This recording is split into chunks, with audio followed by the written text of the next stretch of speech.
Good evening and welcome to the City of Helena City Commission Administrative Meeting.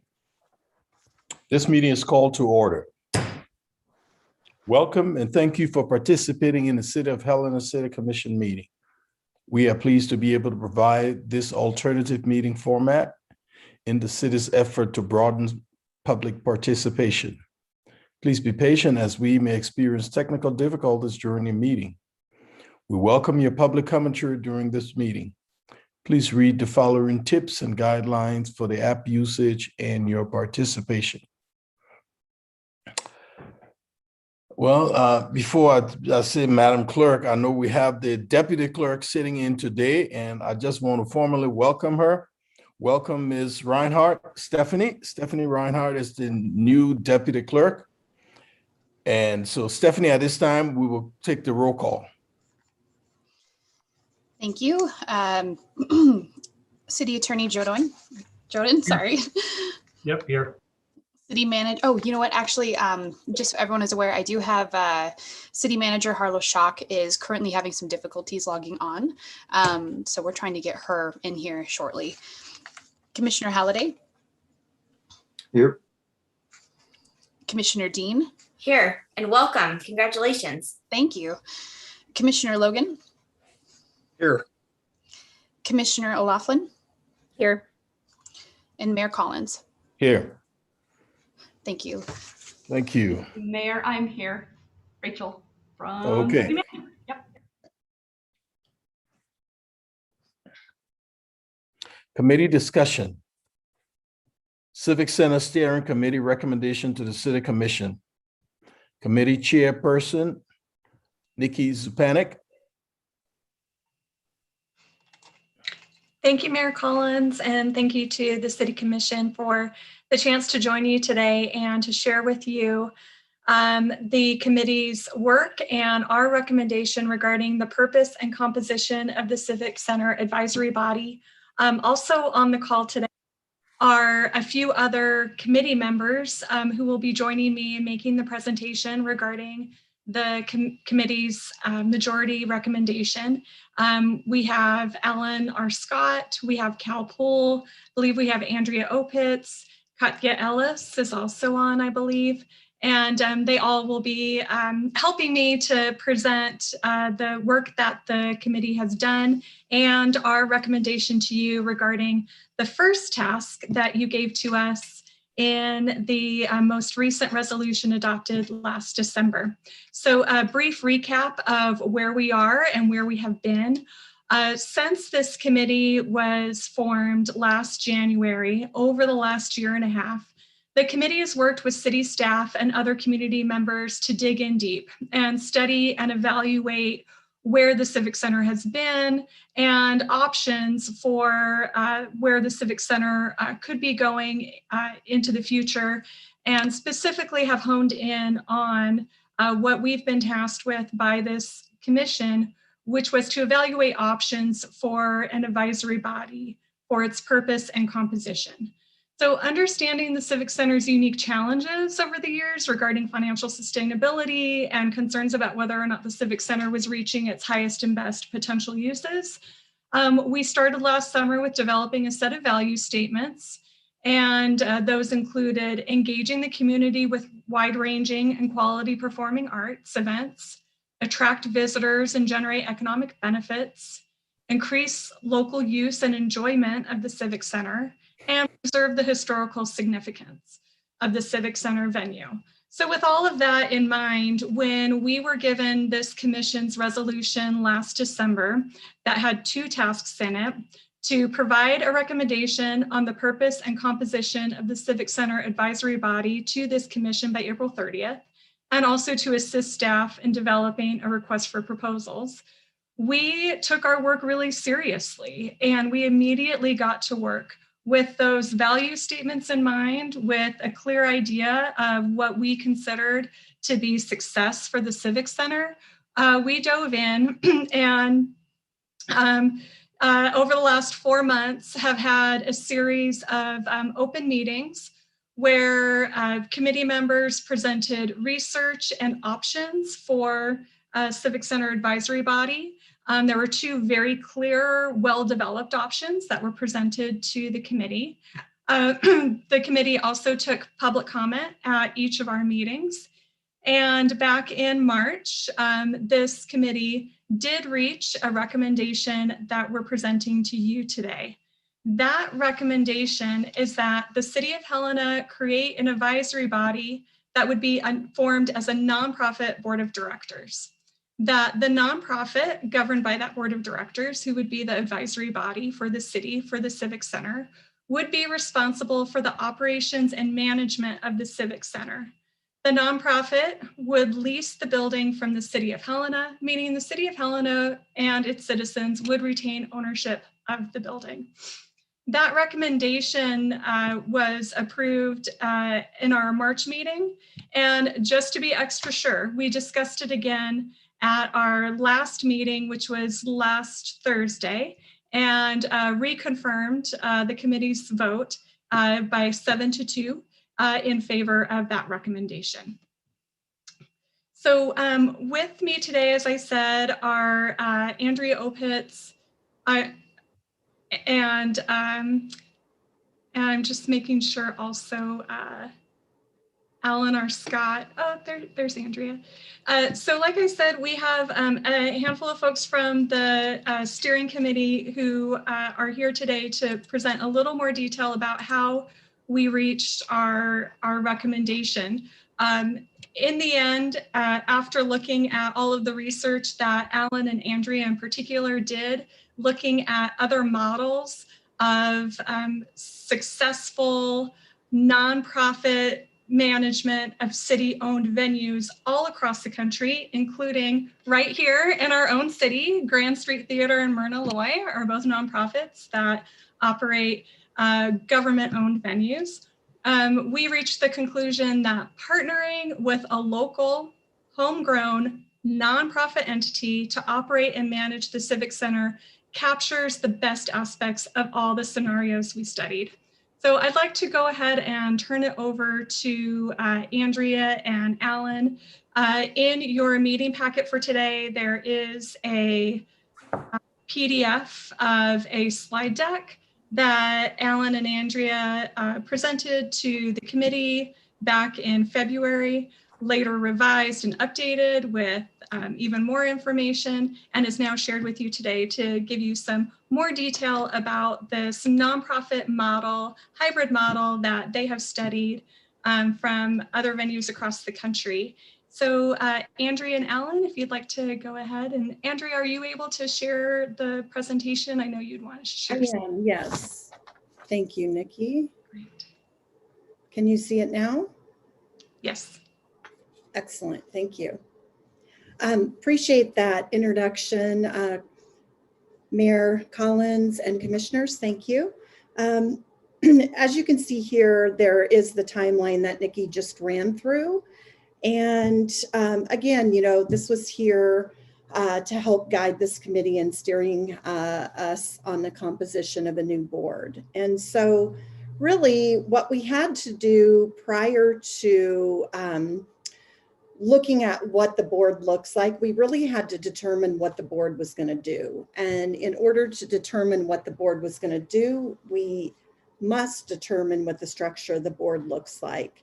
And so we have a variety of sources that we worked from. The first one directly involved the Helena Civic Center.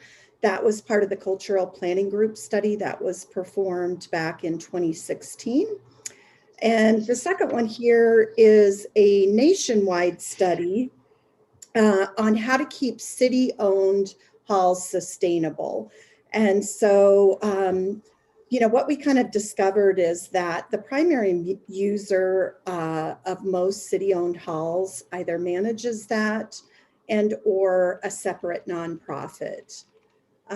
These next two sources that you'll see, gosh, this is kind of sensitive, are a little more important for more specific reasons, because you'll see in this Coeur d'Alene study, we're looking at halls that are specifically the size of our Helena Civic Center and or are in smaller markets similar to us. The next one was the most recent manager of the Helena Civic Center, which provides the 5-year operating plan as well as a SWOT analysis on the Civic Center. And then 2 comparably owned, city-owned and nonprofit managed halls, one, both of which are right here in Montana, one in Billings and one in Great Falls. And then finally, or lastly, the Alberta document has real specific information on what the 990 of that nonprofit looks like. So really hardcore numbers there. And then finally, the last document is a comparison from the Helena Civic Center interim director who compared the Mansfield study. So that's what we're going to be diving into today, and I will hand it over to Alan. Great. Oh, okay. I guess you can see me. I don't know. Yes. I can see Andrea. Okay, good. Well, thank you, Mr. Mayor and Commissioners. We'll try to go through this quickly because it was a fairly lengthy report. When Andrea and I were assigned this by the committee, we really did not have any clue to the depth of resources there would be. We were looking at hundreds and hundreds of documents. So these are relative, very relative to what we were doing. They relate to absolutely everything to this model, because what we found was this model is overwhelmingly used. There's what is often referred to as a principal user model, meaning the main organization that uses the hall the most is a very common model too. But what we were interested in, this committee was interested in, what is a separate nonprofit whose sole purpose is to work for this hall? And what we found was overwhelmingly exciting. And we kept coming back to when we look at the purpose of this board, in order to determine what this board will do. We were also asked, one of the commissioners, I believe verbally asked, said, what does success look like for this hall? That kept coming up in this steering committee's conversations as well. So we just want to briefly look at some of perhaps important successes and what the measurements could be. And so we can go to that next one. Andrea, I guess you're controlling that, right? Thank you. Okay. I think it's pretty obvious. Some examples of what roles of board can do, particularly for a nonprofit. All of us are probably very well aware of this, from strategic planning to fundraising, making sure that we're relative in the community and making sure that we understand a mission. And I think that's a really important point, because the difference what a nonprofit must do is they have a mission that in this case would be created by the City of Helena, a nonprofit created by the City of Helena. And this mission then would be that everything filters through the mission. And as it's often talked about in nonprofit leadership, the mission is referred to as the why. Why do we exist? That's different than the how and the what. The how and the what are going to change a lot, but the why does not. And we filter through the why, through the mission. And that's what a board's guiding principles and ethics and responsibilities would be here. And these are some examples, obviously, of what a board can do. We can go to the next one. Yeah. The 2017 study that this commission paid for the city talked about this. And they said, when you're looking at the governance structure, that conversation needs to be in response to the direct format of how the building is operated. That was very clear in this study. And that ultimately a shared vision, there's that key word of vision, which relates to a mission. That needs to be something that the community can believe in, if we can get behind it. One particular individual gave in that study, they were interviewed many citizens, and one of the citizens said, and it's a perfect example, that they would love to see the Civic Center to be a culture anchor of our community. And that has massive impact financially, tourism-wise, culturally, educationally, and so forth. This other study that we looked at a lot in 2017, Suggestions for Sustainable City-Owned Cultural Facilities, is a massive document.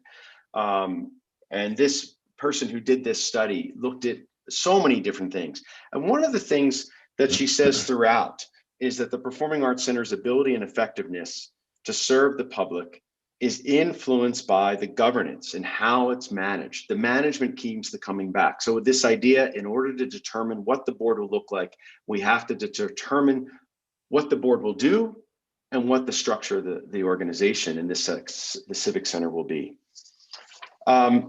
So how we find success, obviously the city has an invested interest in making sure that it's more financially successful that we can rely less on taxpayers' money and more on the generation not only of rentals, but the ability to get additional funding. And when you have a nonprofit structure, you're able to get grants. Governments can get grants too, certainly. But I would say there's been a lot of talk about grants. I would say most nonprofits don't rely tons and tons and tons of, 80% of their budget, at least in my world, the symphony world, is not on grants. It's more on individual donations, partnerships, sponsorships, naming rights. That really influences your budget, and you can rely a lot less on city subsidies. And we saw that in the 2017 study as well, because right now the city is operating at a financial loss. And go on to the next one.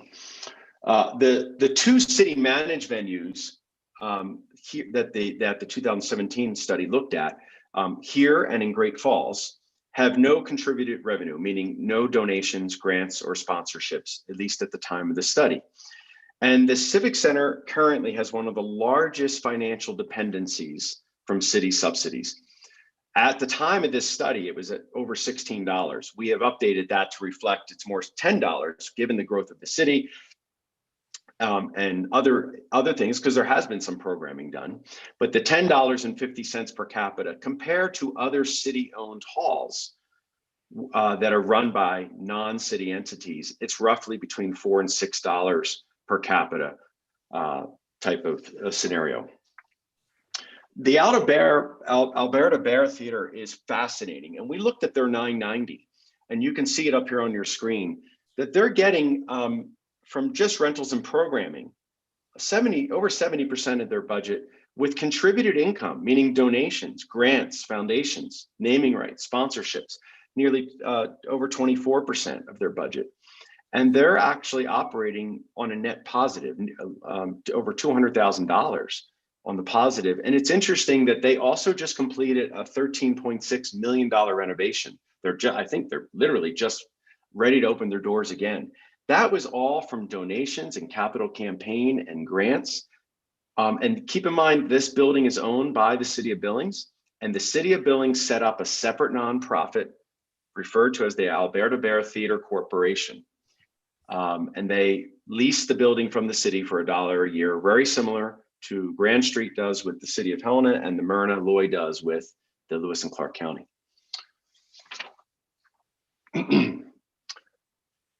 So in all city-owned venues, it's hard to compete with fire and police. It's such a great quote.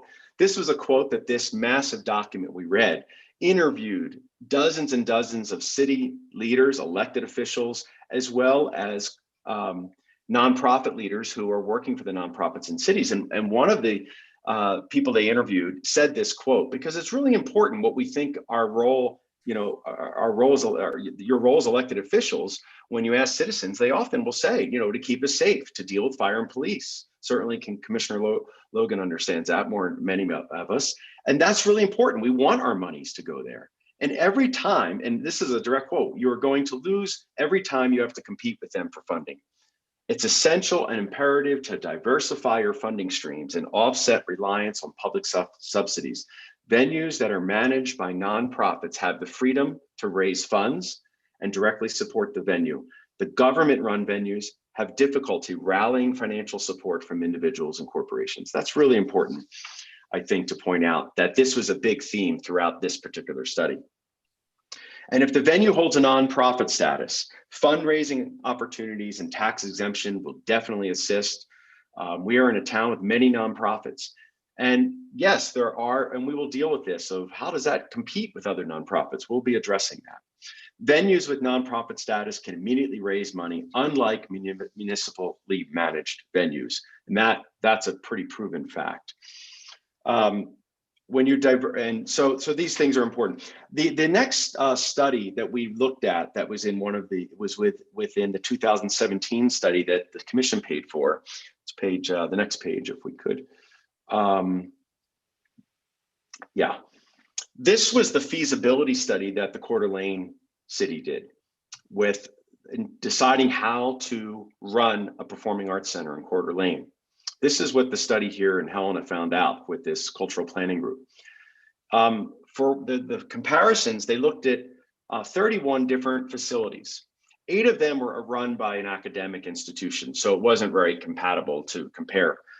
But the rest of them, if you look at them, 4 of them were operated by the city, 2 were operated by a for-profit corporation, and 17 were operated by either the principal user or a separate nonprofit created by the city.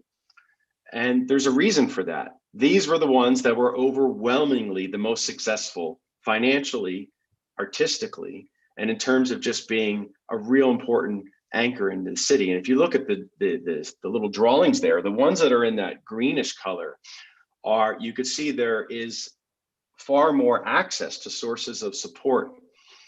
You could see charitable donations. And there are some examples: the Washington Center in Olympia, the Everett Performing Arts Center in Everett, Washington, the Idaho Falls Civic Center in Idaho.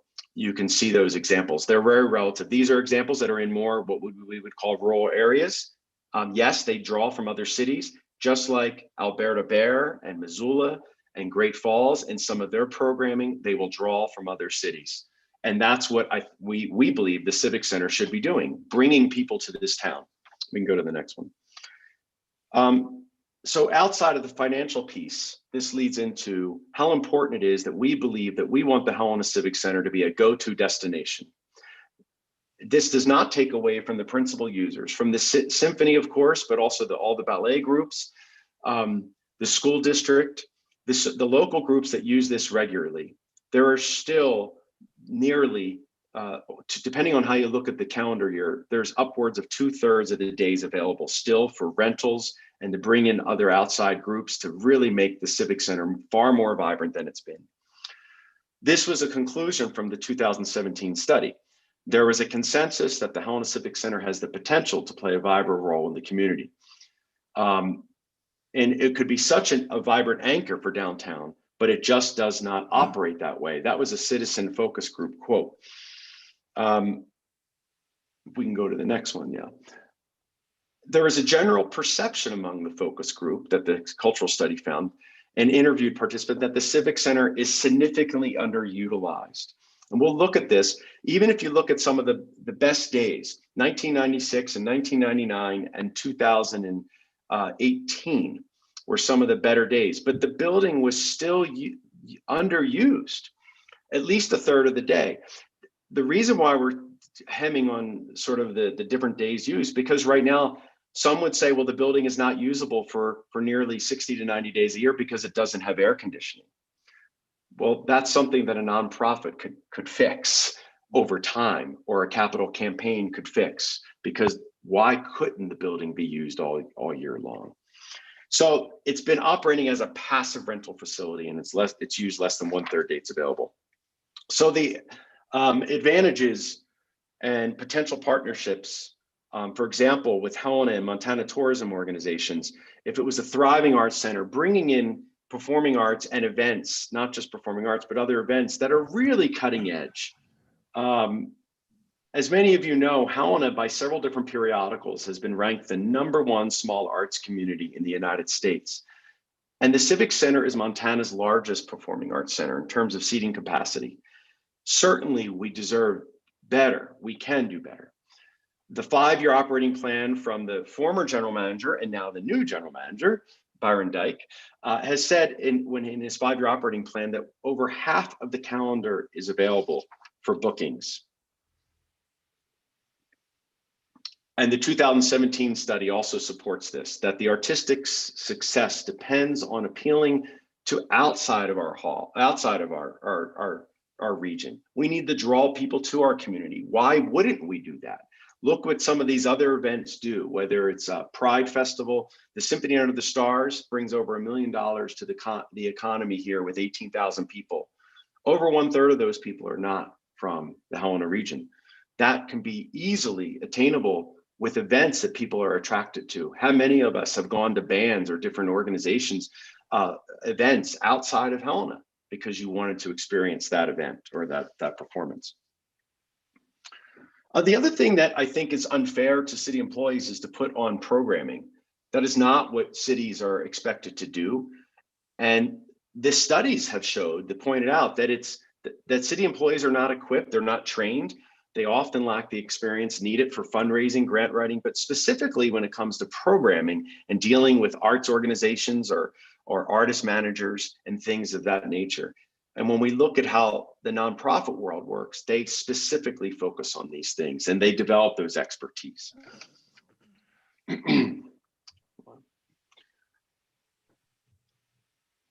That sort of drives home this quote here. You can see from the one study of how we're expecting city employees to do this when this is not what they're expected to do in the regular city jobs. Nonprofit managed venues are driven by this, and a 501c status of a municipally owned venue and the day-to-day decision-making and operations would be external from the municipality, which I think is also we believe it's very important. The 5-year operating plan that Byron Dyke put forward said it's not established currently as a venue for touring performers. Promoters and agents are hesitant to even book with the Civic Center because there's not much history there. And many of the opportunities that are presented from external sources tend to be shows that are desperate for bookings, which is very sad that we're getting some of the bottom of the barrel when it comes to, if that's how they're seeing the Civic Center. The other thing that we talked about in additional financial sustainability and making it more vibrant artistically was the importance that we respect that this building is an important part of Helena's history, and that the historical preservation and the current needs of that, as well as to bring it up to speed with the 21st century, like other performing venues. And they are not in conflict with each other. Those two ideas can work hand in hand together.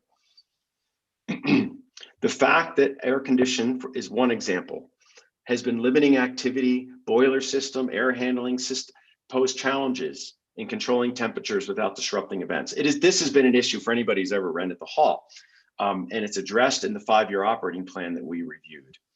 And the staff has currently noted that it is been identified as a need. The architect at Alberta Bair recently commented in one of their studies.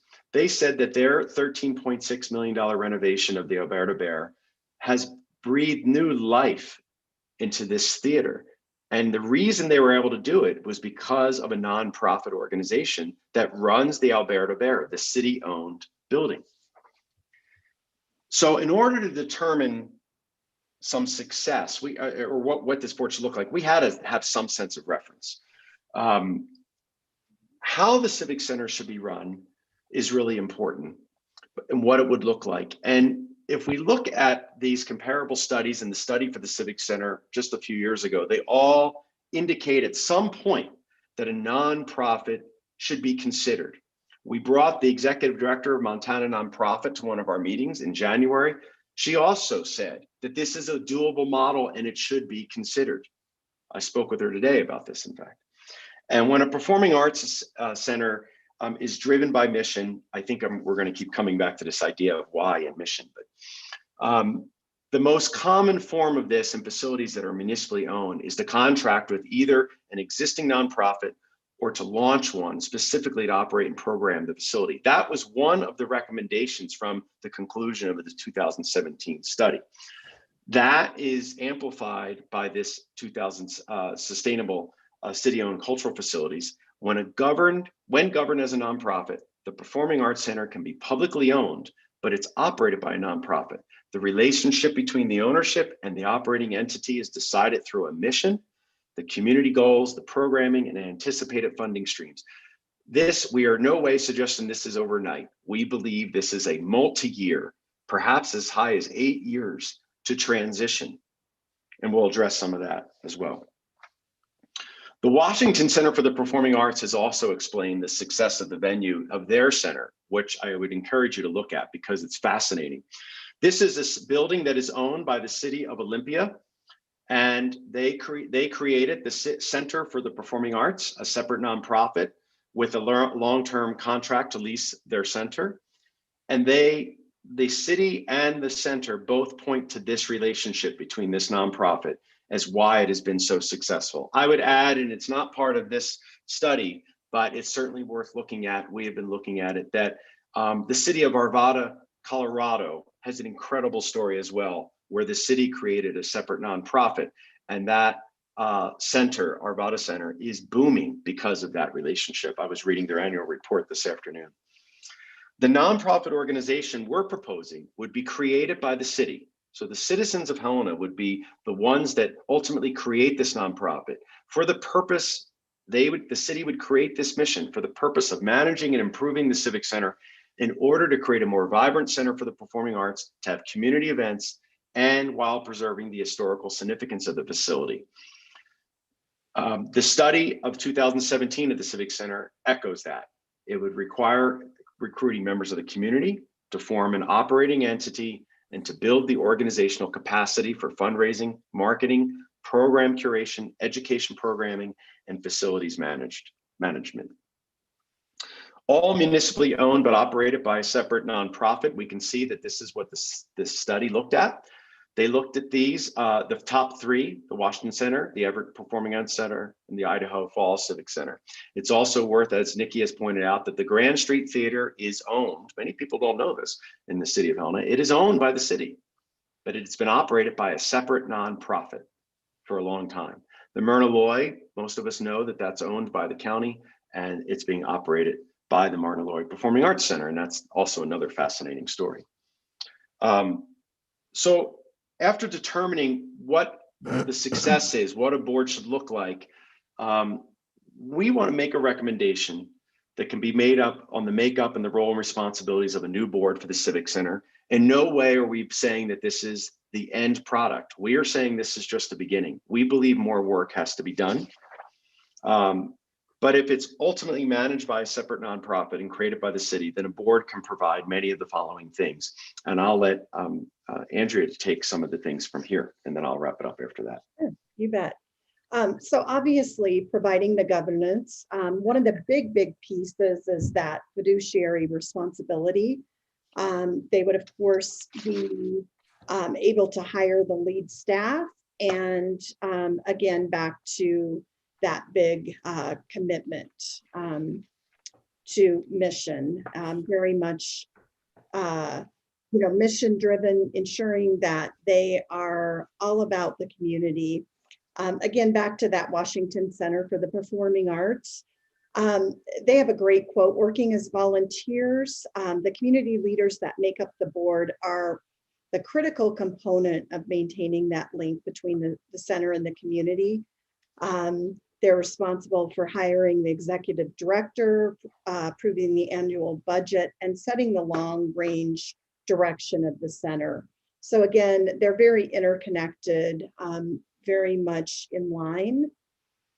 We're not exactly sure, what comes first, the board or that 501c3. What we would really like to see happen is the city continuing to work with the steering committee to recommend what that mission statement is of a nonprofit and what the specifics would be, why they're forming the legal structure of that 501c3.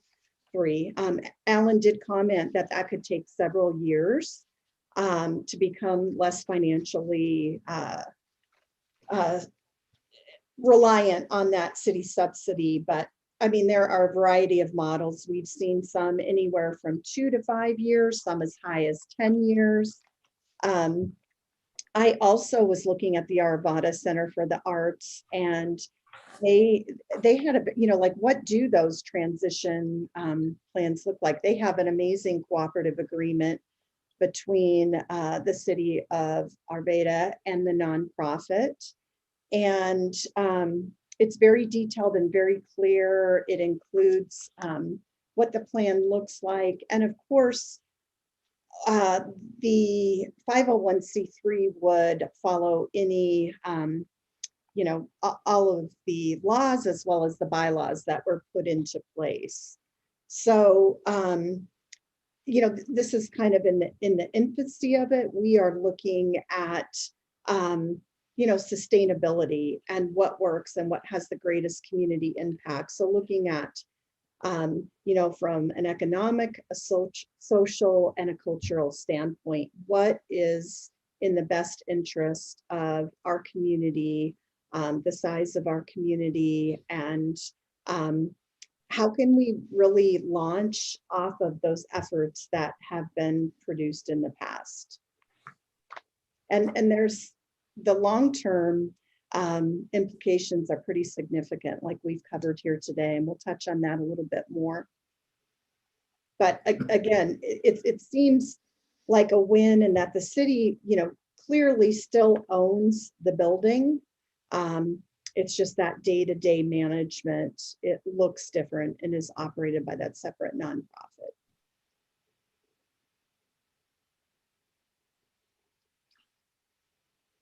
You want me to go from here? Yes. Yeah. Thanks. So there's a couple of questions that came up, and while we don't have all the answers right now, because we believe there's further research that needs to happen, or a feasibility study that may need to happen. But one thing that comes up is that's asked, well, what about people who work at the Civic Center currently? And this committee, in fact, we're asked not to get into the HR component of it, but none of us believe, why wouldn't the current staff still remain? In fact, the Arvada, if you look at their cooperative, it's online, you could look at their cooperative agreement with the city. It has an entire transition where the employees, their paycheck is signed by someone different, but they maintain the same competitive wages and the same competitive pension and benefits and all the things. Nothing changed for those employees. It's just that it's being run by a nonprofit. This committee supports our employees of the Civic Center. There has never been any discussion of otherwise about, we were asked not to get into the details of that, but that's really important for us to say that we support that. Certainly, reliance on less city funds, I think, benefits everyone here. There's so much more that we can be doing. This building can be thriving with events, performances. I think we believe firmly that with a vision and a mission, a why, we will have a better sense of where to go. A city is not expected to come up with the why. If you ask people why, we'll say, well, it's a rental facility, you turn on the lights, you do this or that. A nonprofit would say, we exist to better the lives of our community. We exist to make an impact larger than ourselves, as doing it financially responsibly. And also a board would have the legal responsibility to do that. It's also important, as Andrew was saying, we do not believe that just changing it to a nonprofit all of a sudden it makes everything perfect. We're not that Pollyanna-ish. We firmly know that this takes work. Our goal is to set this up for success. You all, Mr. Mayor and Commissioners, appointed us to this committee. You asked us to do a job. This is where it led us, because we so believe in the potential of this facility. And we would ask that you seriously consider this recommendation and adopt it, but also adopt it with the understanding that there's more to be done. We need to find out more. We need to talk to people like the Arvada Center, talk to the Washington Center, perhaps consider a feasibility study, and to work with our partners in the community to make sure that we can set this up for success. We believe this is going to take a long time. We have invested extraordinary amount of time researching this. These are not cherry-picked quotes and cherry-picked research. We have researched hundreds of pages. We're showing you a very small snapshot of that. We believe that this would really do good for the city. I'm going to turn it back to Nikki and to another committee member, Cal Poole and Katya Elias, to give some final remarks. Thanks, Alan, and thank you, Andrea. And yeah, as Alan said, we just have a couple of more comments before we wrap it up. The committee the membership of the committee really does represent some really great perspectives across the performing arts community, but also local folks like me who have no talent whatsoever. So we do have Cal Poole and Katya Elias here also. And Cal especially has that perspective that I mentioned and that Alan had mentioned about the Grand Street being a nonprofit that manages a city-owned venue. So Cal, did you want to share that perspective? Sure. Yeah, I'm happy to speak to that. And thank you, members of the commission, Mayor, City Manager. Thanks for the time. And thank you for this wonderful facility that I'm sitting in right now. We've got some students upstairs doing performances. And we are the beneficiaries of a wonderful deal with the Grand Street. We got essentially a pretty fabulous lease agreement in place. We pay $1 a year for this building, and it's not nearly enough, but we do our best to take care of it. We work hard to get grants and funding donations, and we sell tickets to make sure that it is vibrant and it is a good part of the City of Helena, and something. Our mission statement is at Grand Street, we exist to brighten Helena and elevate the human spirit through live theater and theater education. That's our goal, and at the end of the day, that's how we measure success. Every nonprofit's going to have a different mission, and setting a mission up for the Civic Center, I think, would be a really wonderful gift. This is good news. I think everybody wants the Civic Center to be vibrant, and I think we've got a good idea here that can help us to that point. It shouldn't be controversial. I know that it seems to have been a little bit lately, but it shouldn't be political. We're just, I think, coming up to a little bit of friction between a best practice and the way we've always done things. And the way we've always done things was a little bit broken. That's why you commissioned the study in 2017. That's why you sent us off in search of solutions. And we hope that this is a path that you find helpful. Some things you might be hearing from folks in the community that I just would love to try and dispel very quickly. We're trying to privatize things. That's not really the case. We were looking with the RFP process at some entities who wanted to privatize the Civic Center. Some big conglomerates out of Philadelphia, or something maybe closer to home. Logjam Productions had some potential interest. Everything that we heard was that we didn't want to turn over this municipal building to the hands of private entities that would benefit for themselves with something that should be for the betterment of all of Helena. So we went down this path because we didn't want to privatize. A nonprofit is not a private entity. If it is, then you privatized the city library when you gave Grand Street Theater the keys to this building 45 years ago. And I don't think that this is a private entity. We really truly try and exist for the betterment of Helena. You might also hear that this is going to be a job killer. We really don't want to see city employees sent to the unemployment line. That's not the intention here. And I don't think that will be the result. With what we're looking at, it's a long process and a transition process where we could ensure that you're not firing people.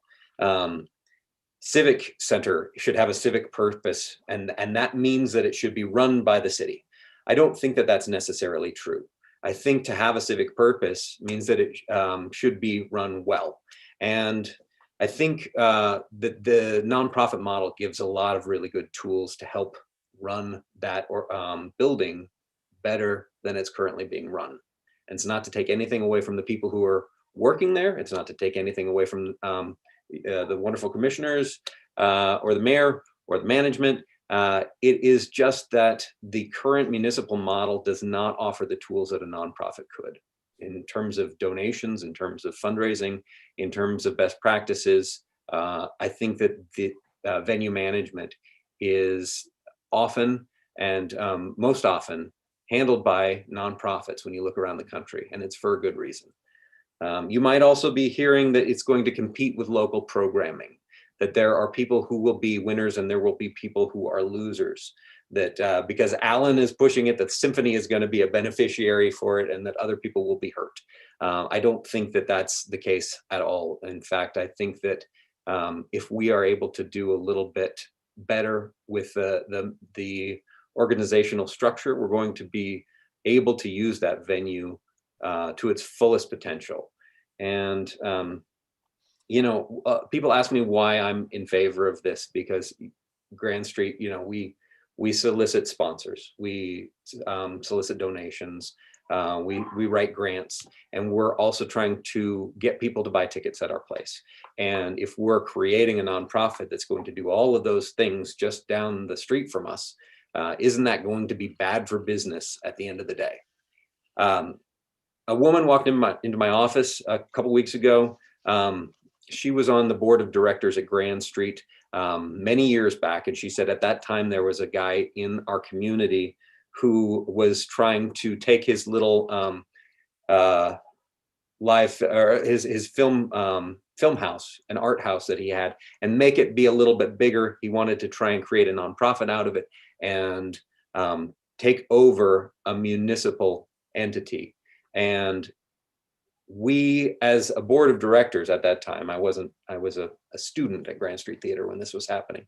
But the board of the directors weighed whether or not they should come out for or against this new idea that this guy was going to create an art center in town that was going to be a competition. It was going to take away from our donors, and it was going to take away from our ticket holders. And at the end of the day, this woman told me that she stood up and she convinced the board. She said, do not oppose this. This is not going to be bad for business for Grand Street. And she prevailed, and the Myrna Loy Center was the result. The Myrna was born, and we have been better as a community ever since because of the wonderful folks over there, the nonprofit who manages that. And it's brought more vibrance to our community. And yes, we've competed for attendees on nights where we have shows at the same time, or donors who maybe only have a certain amount of money and they want to give it to the Myrna this year instead of Grand Street, or we've lost grants out to Myrna Loy. But there is not a doubt in my mind that Grand Street is better off because we have the Myrna Loy Center being run by a vibrant nonprofit in town. We are creating a more lively community because we have more nonprofits in town that are creating great works of art and making this a cultural hub that brings in business and brings in attendees who are in the habit of coming downtown for live entertainment. And at the end of the day, I am very much for this, even though in the short term, we might not be beneficiaries of this nonprofit model at Grand Street. I think in the long run, the City of Helena and Grand Street and the Myrna and every other nonprofit and every other person in Helena is going to be a big time winner because of your leadership and your help in getting this to a place where it's being run by best practices and a nonprofit management system. Is the recommendation that they made in 2017 when you sent them off. They said you ought to take a look at nonprofits. You created our committee, and we're coming back to you saying you ought to look at nonprofits. So I hope you do, and I'm happy to answer any questions that you might have. Thanks, Cal. And before I offer closing comments and turn it over to the commission for any questions that you have of us, we do have one last committee member, Katya Elias, who is the vice chair of the committee. And Katya, did we miss anything? Was there anything else that you wanted to share? No, I don't want to take up too much time, but I did want to add, well, first of all, thank you, Mayor Collins and commissioners, for having us today and considering this. I just wanted to add that as a member of the Civic Center Steering Committee, I joined as a community representative, and I've been really honored to be a part of this group and to work on things this year. I think that this nonprofit model that has been researched and that we've been studying will be really good for our community in so many ways. So I would just like you to imagine a model of a cultural and community and performing arts center not being influenced by anyone less than a wide variety of community members representing all aspects of the community, with consistent agency over this treasured facility that is still in the hands of the city. And I just want you to think about that, the possibilities there, if you would please. The studies have shown that programming, venue management, development of a cultural landmark, that the city employees don't necessarily have to worry about this or do this every day. There's so much more to be focusing on. It would take the weight off, gradually bring solvency to the Civic Center, and being less reliant on city officials, but having this like solid group of people that would be determined. I mean, we're not saying how it should look or anything, just kind of offering this as a conceptual that could be a possibility now that could actually be, chosen by you. It's certainly worth looking at, I think, seriously considering and choosing this nonprofit organization to run the Civic Center. I think it's something to be said for like turning a page here to a new chapter for the Civic Center.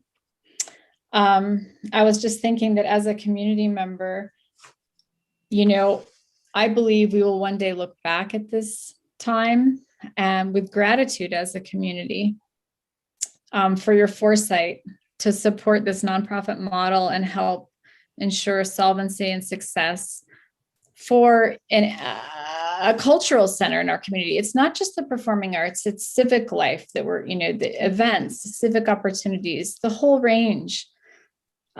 So yeah, I'm excited for the possibility, and I really thank you for listening to us today and for the opportunity to help serve a little bit on the committee. Thank you, Katia. And so just in closing, we know that this recommendation that we presented to you may not have been what you initially anticipated when you asked us to make our best recommendation to you about the purpose and composition of the advisory body. But we took that charge that you gave to us very seriously. We threw ourselves into researching and evaluating this issue to come up with the best recommendation we could to give to this commission. The one recommendation that we thought would ensure the brightest possible future for the Civic Center. We know that this change that we're proposing will take some time and effort. We've touched on a little bit how we think a transition could be crafted, and the steps that would need to be taken, the time that would need to be put in for that. And so we know that it's going to take time and effort, but we on the committee also know two other things that are so true of this city and of its citizens. First, our community can do and has done hard things before. And you don't have to look any further than the new elementary schools that got built after a couple years of long discussions about how we wanted to take on that infrastructure project. And second, we also know that the potential that this partnership with a nonprofit entity, between a nonprofit entity and the city, we know that the potential that this partnership offers is worth doing that work. So again, retaining local control of this valuable community resource was at the top of our mind and really drove where we ended up with this recommendation. We're all more than happy to answer any questions that you might have about the committee's recommendation or the process. And in the end, we urge you to please adopt our recommendation and to begin work to look into a transition period where the city and its citizens can explore the creation of a nonprofit entity. So thanks so much, Mayor Collins, and thank you to the commission. Just as Katya said, I think it's fair for me to speak on behalf of all of the committee members that we really appreciated the chance to be of service on this committee, and we thank you for the trust that you put in us. Thank you, Ms. Chairman, and Chairperson, and members of the committee. We appreciate all the hard work you put into this, and I do not doubt for a second that you all put a lot of work into this. Just from your presentation, I know that you did your work. So at this time, I will turn it over to Madam Clerk. Would you remove the presentation? And I'll turn it over to the commission, do you have any questions for the committee? Mr. Mayor, Go ahead, Commissioner Logan. a question for anyone on the steering committee. What would ultimately, were this to play out, what would the relationship of the board of directors or the nonprofit be with the Helena City Commission? And so I will let other committee members to chime in. Oh, and Cal obviously has a great experience. I'll just preface it by saying, in the end, the city commission keeps the keys to the building. You would be creating a lease agreement with the nonprofit. That could also include an operation and management agreement with the nonprofit. So the city would still retain many tools in the toolbox to continue to have that authority and oversight over the nonprofit board. Cal, how does it work for Grand Street? I think it's important to say that comparing Grand Street and the Civic Center, it's not apples to apples. The Civic Center is a much larger venue, and you've got municipal entities involved. Over there, you've got tennis courts, you've got fire service, you've got a lot of, it's very tied in together. So the lease agreement would have to look different. But the current relationship that the City of Helena has with my board of directors is through me, their employee. I am the employee of our board of directors. I hire the staff at Grand Street, and I work as a liaison with our landlords, the City of Helena, through whenever we need to be in communication about things. I will say that for the Civic Center, that would certainly be quite a bit more than it is with Grant Street. Thank you, Mr. Poole. Commissioner Logan? Are you Thank done? Okay. Thank you. I have a question, and I think maybe Commissioner Halliday will be able to answer this question. There was a 2017 study. We paid for a study about this Civic Center. Do you know why? Why we paid for this study? Why? Yeah, why we ordered that study? I mean, if I remember it right, there were questions raised even before then by the Helena Citizens Council in sort of expressing shock, I think, when certain members realized how much of a subsidy the city provides to the Civic Center. There were ongoing discussions each year that I was on the commission regarding the Civic Center performance, subsidy, what are we doing differently? What things are we trying differently? And I think we were having discussions of what it would look like ultimately to draw down, the city's share over time potentially. But the idea also emerged to do a study to see what could be done differently at the Civic Center at that time. And so the decision was made to get that study. It wasn't, it didn't result in I think the substantive changes that some of us thought it could. But I'm glad to see that sometimes even when we do these studies, they can still bear fruit 4 years later for people who are trying to see what there can be. So I hope that answered your question, but Yeah. basically it was to try to figure out, I think, the committee members have read this study far more recently than I have. It's probably been about 4 years for me. I don't know if anybody else has thoughts, if you want to ask the committee members, Mr. Mayor. Yeah, 1 minute before I go to the committee member, and just to follow up on that question, why wasn't the recommendation by the study taken into account? Are you asking me? Yes, you were on. I think you're the only person. Yeah. That was on So the commission at the time. if I remember correctly, there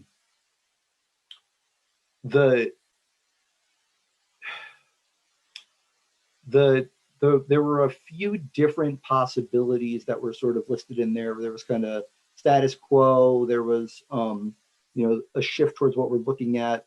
What the city ultimately came down to was sort of pursuing what I call maybe sort of more of a hybrid model, where the city sort of tried to take on some more programming and other activities. I don't know that there was the will on the commission to, sort of take on the work and the effort to pursue this model. I think this model was also downplayed, as things can always be when these studies are done and they go through the editing process and they're presented to any body, and the hybrid model was sort of buffeted up as the method by which we should pursue things. So I don't know that we ever really did an objective look at any of these as a body. I think the commission ultimately took the facial recommendation that was presented as the best approach by either the staff or the manager at that time, if that makes sense. Sometimes commissions do that. Sometimes commissions choose to not go with maybe the best approach. Thank you. Thank you. Okay, I appreciate your answer. Commissioner O'Loughlin? Thank you, Mayor, and apologies that I'm having some video problems today. I just had a couple questions. One, I think maybe for Nikki, just in thinking about this timeline. So I think it was referenced that this would be a potential multi-year effort before really forming a C3 and establishing itself. Can you talk a little bit about how you all would envision what is that time period in your all's mind, and what happens during that interim period? Mm-hmm. Yeah, happy to address our initial thoughts on this. And I'll start off by saying we all understood on the committee that we would be getting out way over our skis if we tried to get into too much detail about exactly what you're asking without having the feedback from the commission first. So, and I hope that I hope that this is indicative of how we are approaching this process, that we understand that this is a community conversation that needs to happen about this transition. And so we have our thoughts, we have some ideas and suggestions, but of course, in the end, we're really rooted in this idea that this needs to be a community conversation about moving forward. But some ideas that we had regarding the transition plan. Obviously, day one, maintain the status quo. The city staff and the ownership of the building and the management of the building. We do not have a nonprofit in place or will be in place within a short period of time that would be able to take that on. And so I think we have been bouncing around a couple of suggestions for the time frame that we think it would take for either this committee to stay in place and to do the work with the city staff and with the commission's input on creating a feasibility study, a transition plan. So that could be taken on by folks on this committee if you wanted to keep us on, or create a new committee or some other iteration that could do that work with you. And we think it could be anywhere from 6 months to 3 years in gathering that input and putting together a more detailed plan of the decision points that need to be made and who will make those decisions and when. And so I apologize that I don't have more of a detailed plan that we would recommend to you today, because first up, we wanted to make sure that this was a recommendation that this commission wanted us to continue to pursue. So to wrap, just to kind of wrap up, we're thinking of a multi-year transition plan where we study the feasibility of the C3, we work out the details regarding the composition of that board, how the board gets appointed, and the details of how the lease and operations agreement could be crafted. So it is a bit of work, and I would suggest that within the first 6 months, what we would do, if you're comfortable with this committee staying on and doing that work, is that we continue to do what we've been doing, which is to research how other cities have made that transition. As Alan and Andrea mentioned, City of Denver with the Arvada Center just went through that transition. Billings with the Alberta Bear Theater. We have models for how that transition was made. And so I would offer up that one way to approach it would be for this committee to stay on for another 6 months and to do that work and come back to this commission with some more information about the beginnings of a transition plan. Are there other people on the committee that had other thoughts? Am I off base there? Like I said, we wanted to, yeah. Oh, Alan, I think might have. Nikki. Oh yeah, sorry, Mayor This is Collins. my meeting now. Absolutely. Okay, so. Yeah, no, I think that answers my question. So thank you. And then I just had one other quick question for Cal. Cal, I think one of the things that we've heard is just kind of general sentiment about the importance of this building, you know, from a historic preservation standpoint, and really maintaining the facility itself. I view sort of Grand Street in a similar way, right? You all are a historic building and an important landmark in the community. I'm curious if that's something that you all, and really sort of maybe even looking back at the creation of Grand Street, how you balance those two things of being a performing arts facility and also an important landmark and historic building in the community. I don't know if you have any thoughts about how that's played out for Grand Street. Thanks for the question. I think it's important for the organization to be run in a manner that has the resources to be able to do those things, to do programming, but also to do historic preservation and to do building maintenance and things like that. I think that the path towards that, currently the city's got subsidies for that building for maintenance and a wide range of other things. I think that what I envision when I think of it is a transition period whereby, as the nonprofit is able to generate funds necessary to do the maintenance, the civic center would be more and more under the protection of the nonprofit and less under the responsibility of the city for those tasks. One of the key reasons to do this is to be able to get grant funding, to be able to get historic preservation grants. Nonprofits are far more able to get funding for these kinds of activities than municipalities. One quick example is in my lease agreement with the city currently, the city is responsible for the exterior of the building. Grand Street's responsible for the interior of the building. That's why we're paying for new HVAC systems, because ours just broke in August, and that's not on the city's dime. There are some grants that we were able to get, though, that allowed us to do some historic preservation work recently on the exterior of the building that wasn't being done by the city, but it was something that we were able to get funding for. So I think that as you're able to install a successful nonprofit, and successful, I think, is key. It's got to be a nonprofit that's going well, so that they have the resources to be able to do this. But that building, I think, can be better taken care of by a nonprofit than it has been by the city because of those funding streams. Thank you. Thank you. Thank you, Mayor. Any other commissioners? Mr. Mayor, I have a couple Go ahead. questions. And first, before I get to my questions, I will say, back to your question, I did read the report again this weekend, and the 3 scenarios that they list in the recommendations. The first one is engaging a management and presenting entity.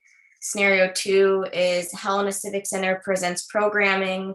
And then scenario 3 was a hybrid approach. So that's what was in those recommendations.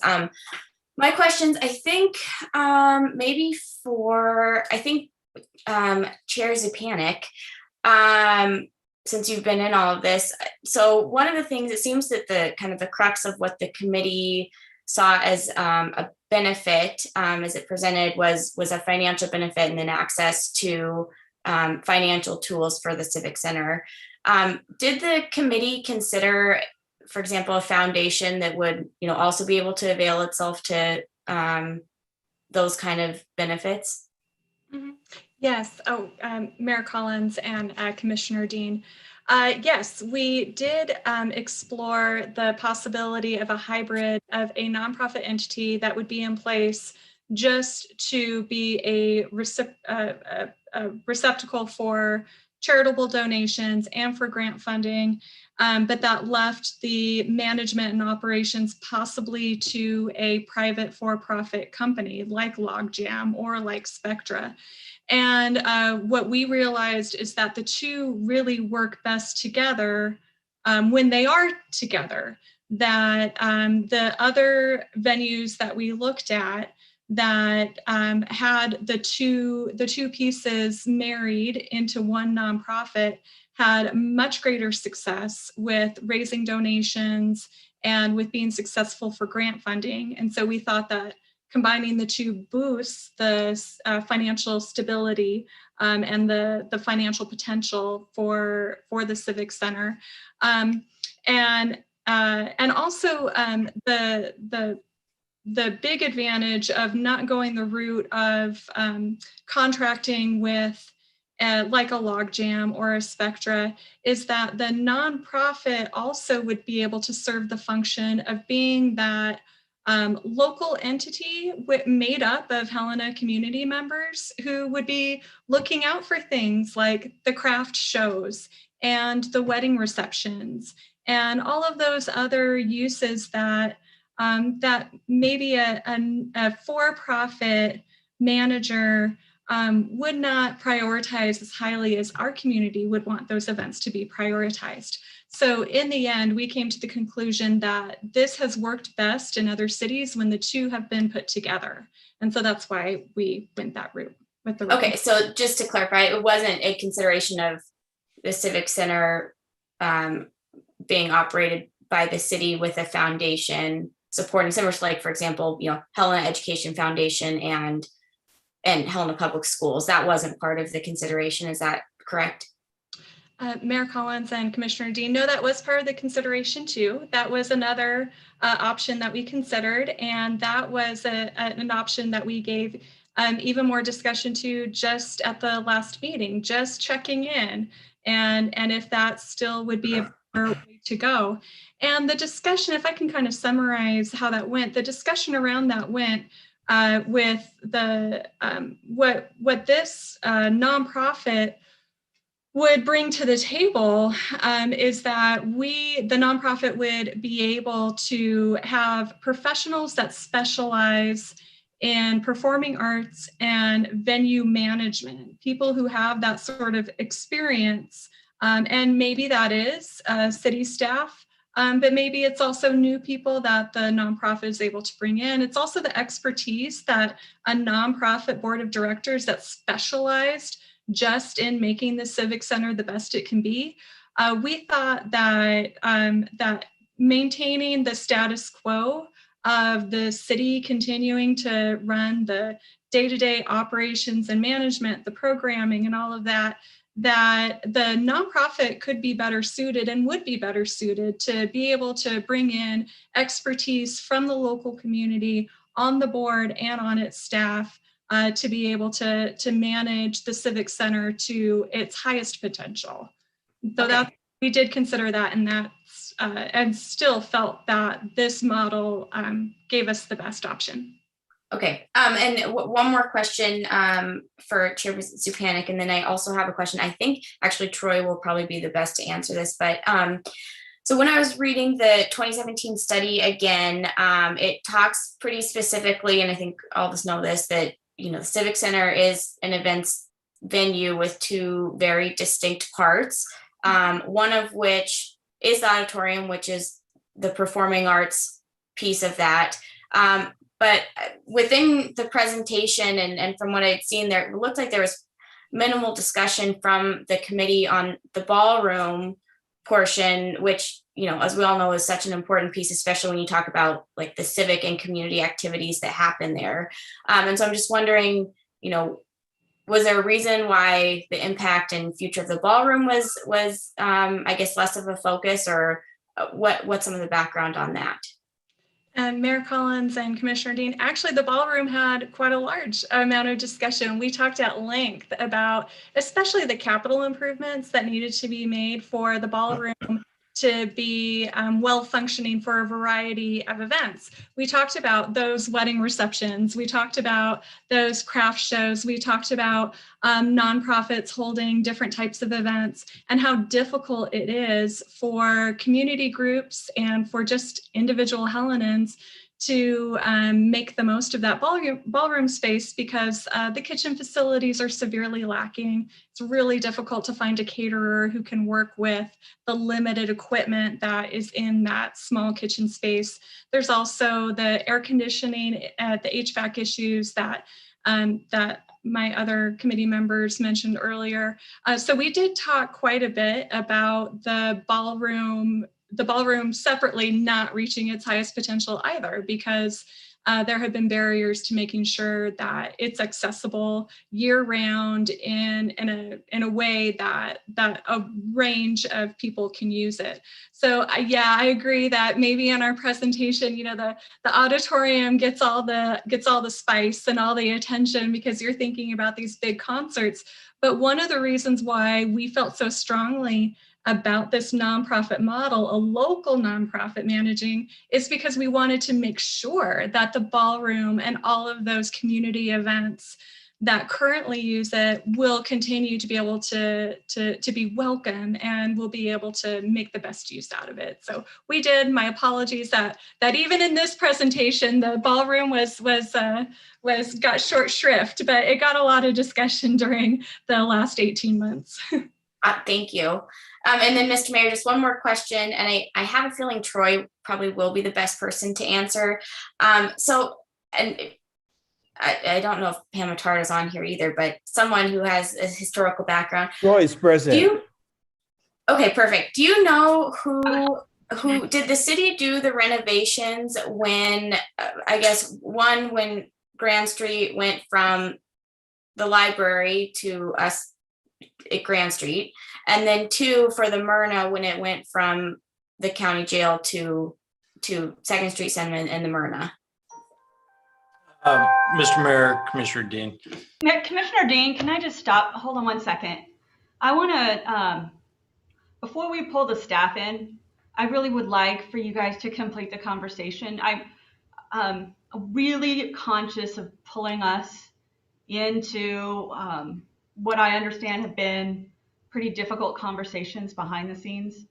And I just want to make sure that I'm given an opportunity to provide the input as the charter allows. I am offered as a member and your city manager, especially when we're talking about operations. So Mayor, I know this is your meeting, but I just want to make sure, since I didn't get the opportunity last time under e-bikes, I want to make sure that in this additionally controversial and tough conversation in the community, I'm given the opportunity to speak on behalf of the team and not just answer questions.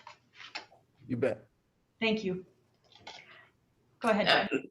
Mayor, apologies for if I had stepped out of line there. I'm just interested in the historical perspective of how those transitions happened between the Myrna and then also Grand Street, since, you know, they all have gone through multiple iterations, which are different than the Civic Center. But, you know, if we are looking at those kind of pathways, definitely interested in knowing the historical record of how that happened. Okay. Thank you, Commissioner. Mr. Poole? Thank you, Mr. Mayor. I can speak to the Grand Street piece of it. As far as the county and the Myrna Loy, I'm not 100% sure where the funding for that transition came from.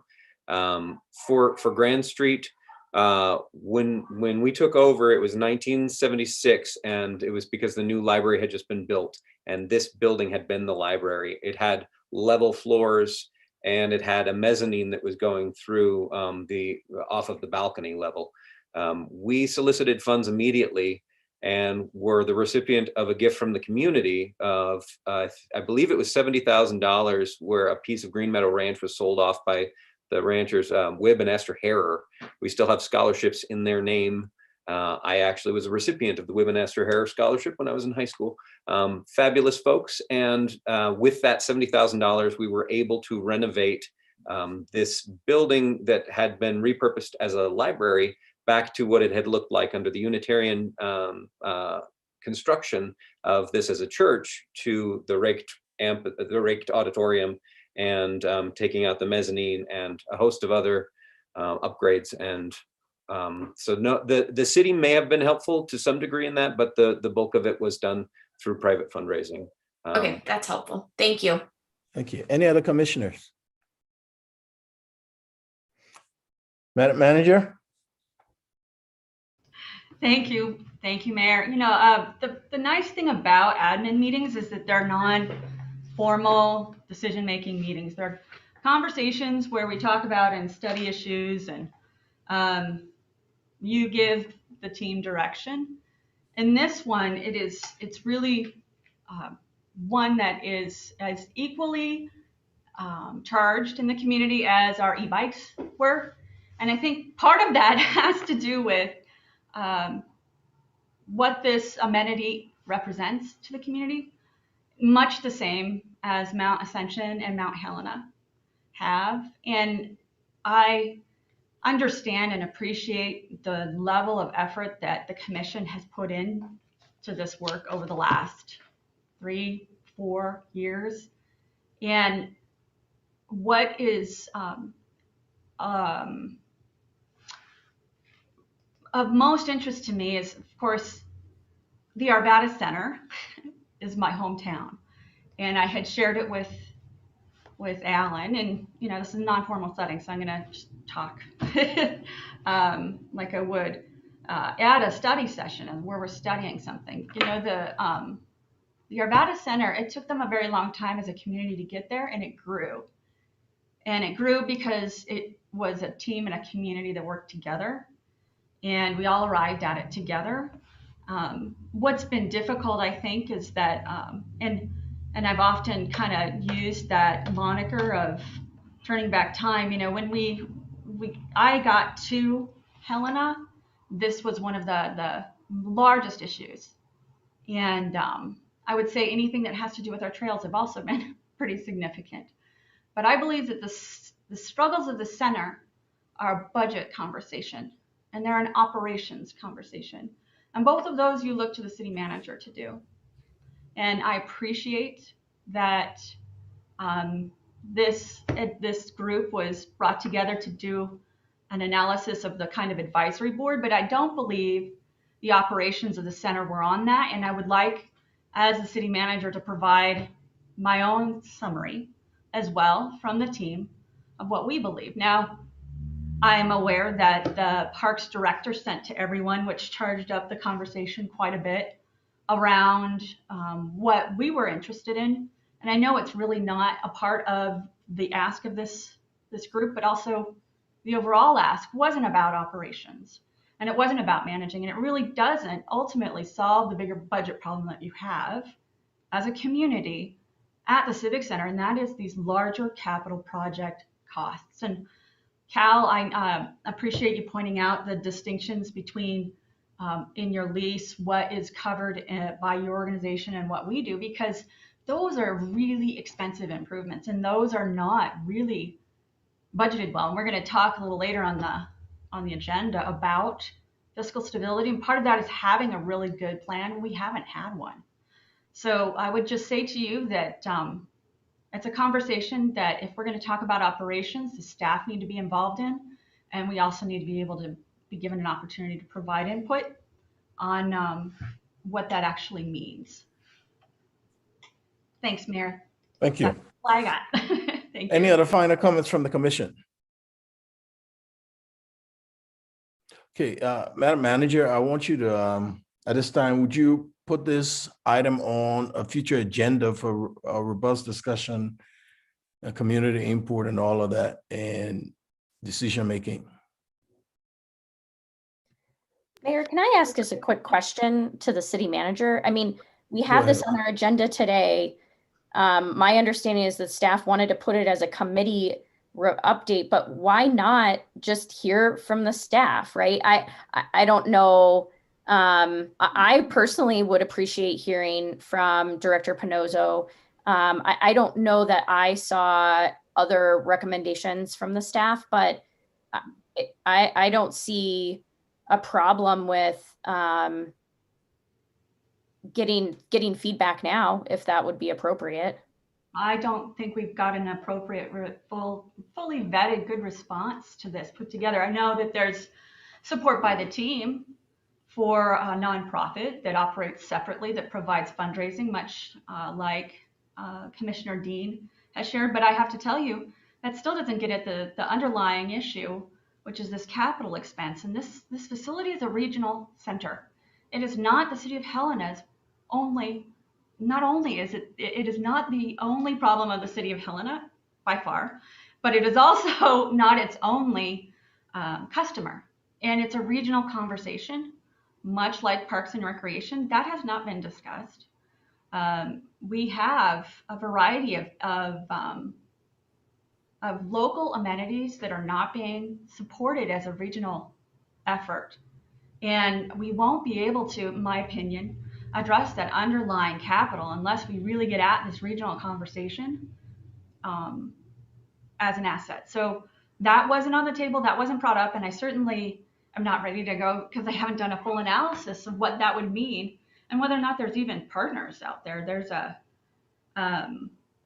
the Arvada Center, when I brought it up, it was really an example of, like, it takes a long time to get to decisions like this, especially when resources such a huge part of the community. But now take it to a higher level of funding capital. And the example that I turn to is special improvement districts. And those special improvement districts are regional in base, and they support a variety of locations. And that includes golf, rec, trails, other amenities that CALS group, all of these organizations are all offered an opportunity to, as an improvement district, look at. So because their dollars are so significant, that facility, as you know, Commissioner Laughlin, is 3 times the size of the location CAL's running. And it is very complex in its layout, and let alone the heating and air conditioning. So I would just say that while I get that the idea is to move straight to a nonprofit and begin the transition, I would rather, I would rather have another conversation where the staff are offered an opportunity to truly take and go back to this 2017 study, come forward with where you are now, and have a really good conversation around operations, management, and capital for the facility. So I'll get back to what I was saying. Would you put this on a future agenda item for us to have this robust conversation with the staff, with everybody, with the community and everybody, and let's come to a conclusion and see where we're going with this and move forward. You have any questions for me? Mr. Mayor, can I just ask what timeline are we looking at for that for the city manager? I know one of the questions that the committee had, which I don't have answers for them, is their mission. Our resolution puts them through, I think, at August, unless terminated sooner. Are we saying thank you for the input?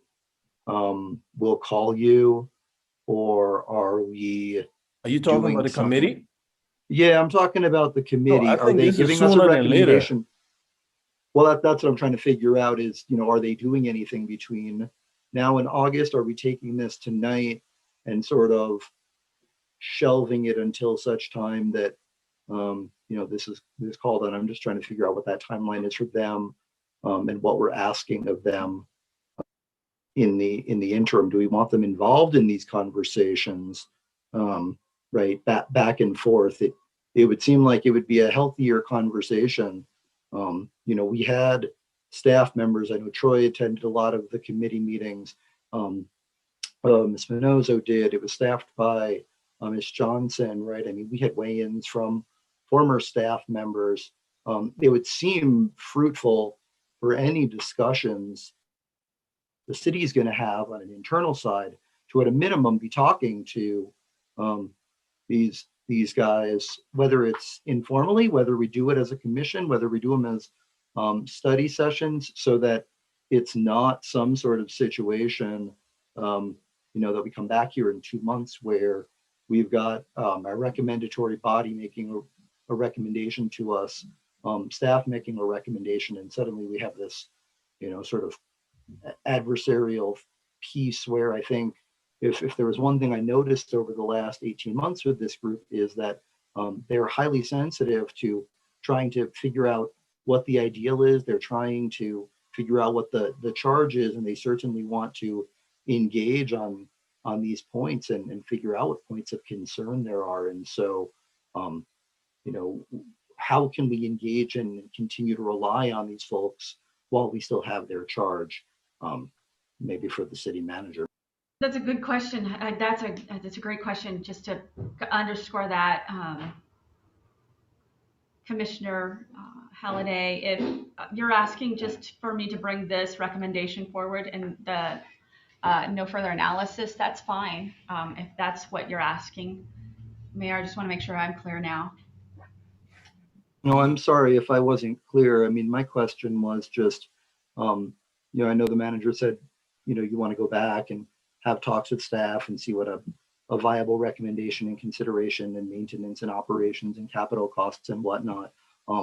This group wasn't asked to do that. They were asked to bring us a recommendation on what they saw the future, right. What they saw the highest best model to be. They used our past work. They used external sources, right? Everyone agreed. I mean, even the folks who disagreed at the meeting recognized that a nonprofit model was a good model. So it seems like, when I've looked at it, the path forward makes sense from what they're being recommended, and we're talking about details. But it seems to me like, why not, if there are discussions that we're seeking to have with regard to what this means for staff, what programming would look like for staff or these costs, why is there a reluctance, I'm guessing, I'm asking on the manager's part, to engage our citizens body, right? We want public input. That's what we've looked for here. I certainly don't want to have a situation where we've got a citizens group that works on this and makes a recommendation. We take it, say thank you, and then the city comes out with its own recommendation in 2 months. That why not have it be a collaborative and public and transparent process using them? That's what I'm saying. Not bring it to us tonight, but how do we make use of them in these discussions that you've indicated you want to have internally with the staff, as opposed to making it so all of these guys can participate in that process? That's a really great question. You hire me to run the operations, and we hire the staff to run the operations. We don't have advisory committees involved in our operations, so I'm maybe not clear on that front. So perhaps you guys need to tell me that direction, that was where we were, because the recommendation is around operations and maintenance. And I remember the resolution to say advisory board. So I kind of, and at the time, as a team, we were completely in the same space of advisory board. But if I had understood that ultimately the city staff and the city operations would be the conversation we're actually having, then I think we should have had a different kind of conversation. No, I don't think, Commissioner Halliday, that it is appropriate for our operations to be at this space at this time. And I do believe that I should be given the opportunity to talk with the team, as I've shared before, They are in support of a nonprofit as a fundraising arm. I also believe that that's not going to be sufficient in actually creating a successful outcome for that civic center, because it is not just an operational issue. This is a massive capital project that's sorely undermanaged. That is a tradition here. You're going to hear me say it again. That's a management problem. It is not a community problem. That's a management problem. That's my problem that I have to fix. And I'm sorry that hasn't happened here. That's where I'm at with the Civic Center, that this is a center that hasn't been managed by the city manager, but the city manager hasn't been static for a long time. We've had 7 different, and you'll see that plays out in so many different ways. So as your city manager, yes, I would like the opportunity to have a conversation. I'm very much not far off. I always understand where the community is coming from. And I do believe that there is a dance space where you hire us to do a job. Thank you. Okay. Ms. Manager, discuss with your team, put this on a future agenda, and let's get back to a robust discussion when you have this on the agenda. You bet. I will put it Mr. on. Mayor, quick question, if I may. Go ahead, Commissioner. I'm sorry to do this, but you know, I think the resolution that we're dealing with was to you know, for the steering committee really to, let's see, I'll just read from it. It said to provide a recommendation on the purpose and composition of the Civic Center advisory body to the Helena City Commission and assisting staff in developing a request for proposals that explores private-public partnership opportunities for the Civic Center. So at some point, don't we need to consider their recommendation or consider the charge that was put forth in that resolution? So just something to think about. Thank you. I think we'll be looking at all of the above, Commissioner.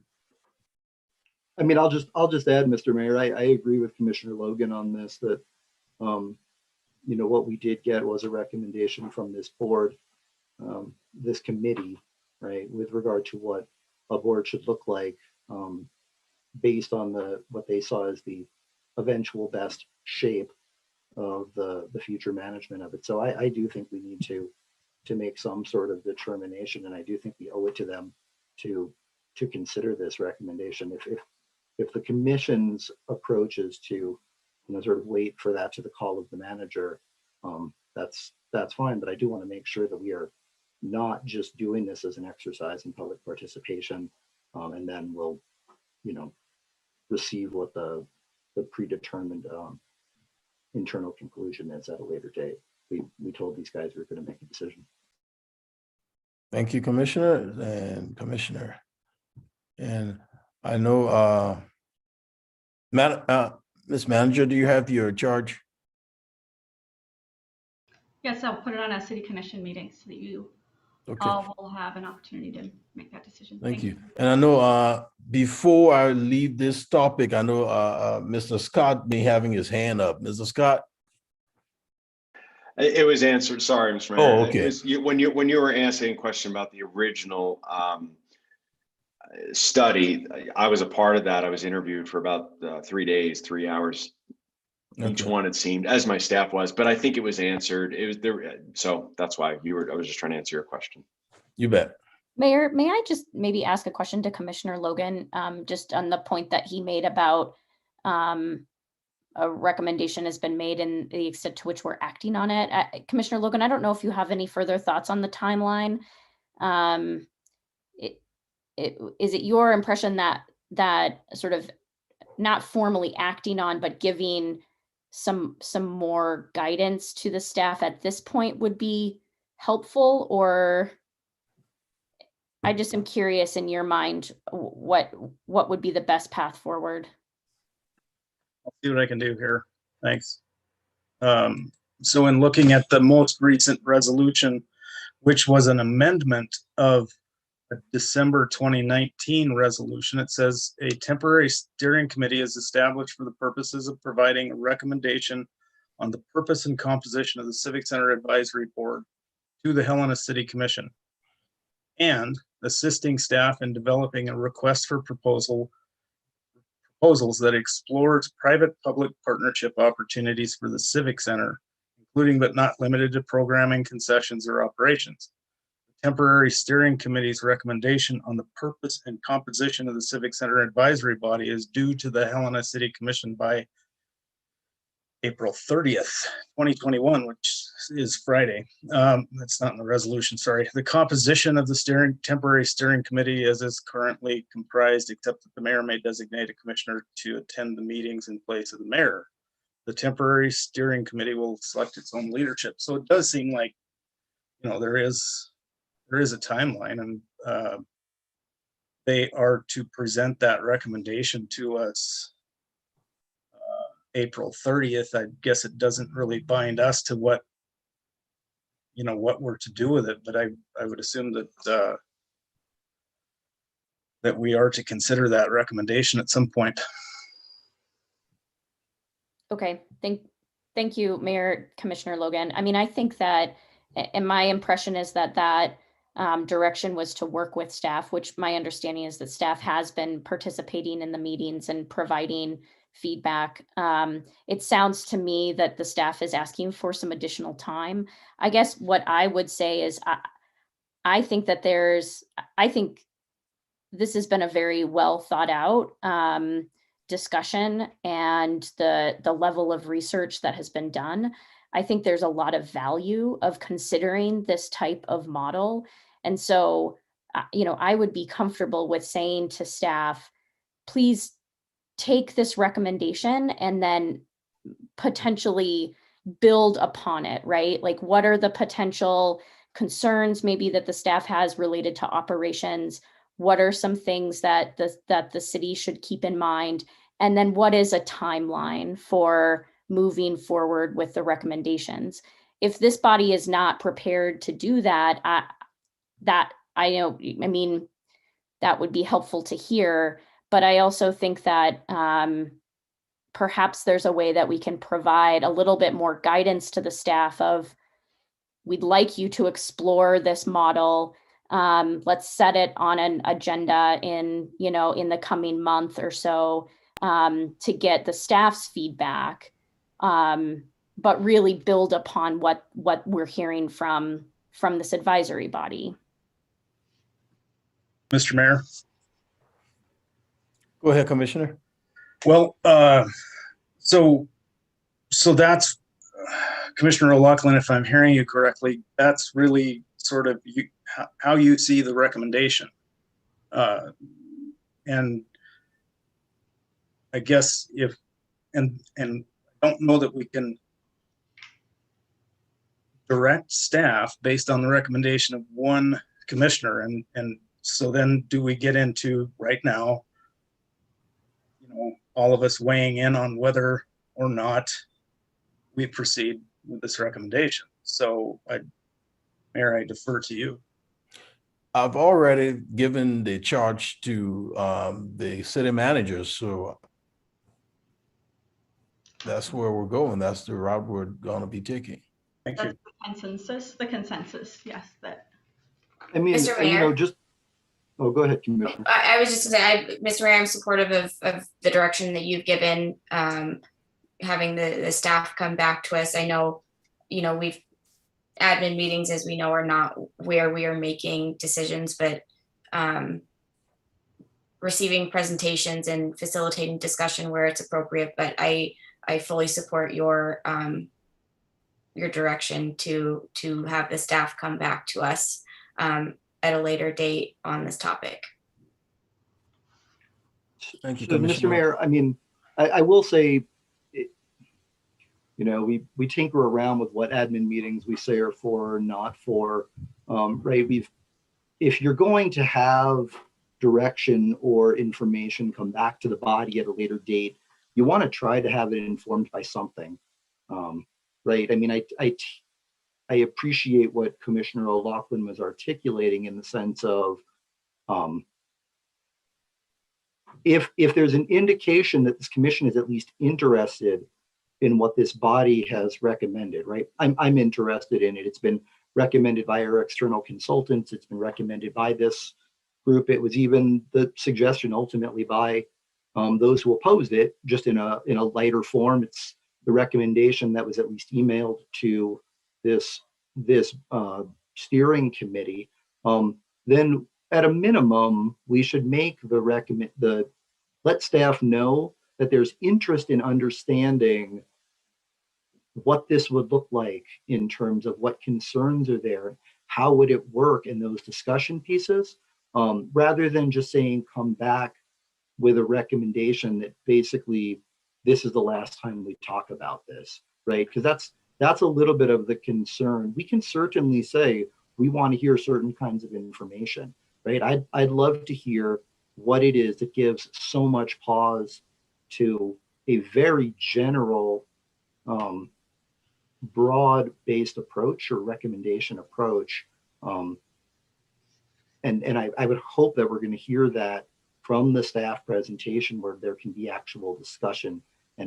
But that seems like exactly what the administrative meetings are for, is for us to provide that feedback and say we're interested in that. Or if this commission has 3 members who say we don't want to listen to what this body has recommended, just come back to us, city manager, with whatever recommendation. That's also an appropriate response at the admin meeting. But I don't think just saying come back and tell us something later can necessarily be that helpful.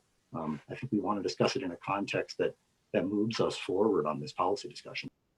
Well, Commissioner, the way what I was, at least my intent was, this committee had put in a lot of work into this. They've presented their work to us today. It's left with us now to look into it, digest it, and come back and see what we're going to do with it. I mean, they put in so much work. We can just jump up and discount it, and that's not my intent, to discount the work they've put into this. But I also want to be able to go through the work and see where I personally stand and which way I'm leaning and all of that. And so I think others feel the same way, and that's why we're doing. We asked the Ms. Manager to put in her teamwork and see where they're at also with their recommendation, and then we'll take the whole picture and move forward. At this time, do we have any public comments? At this time, Mayor, I do not see any hands raised. Oh, wait, here they come. One moment.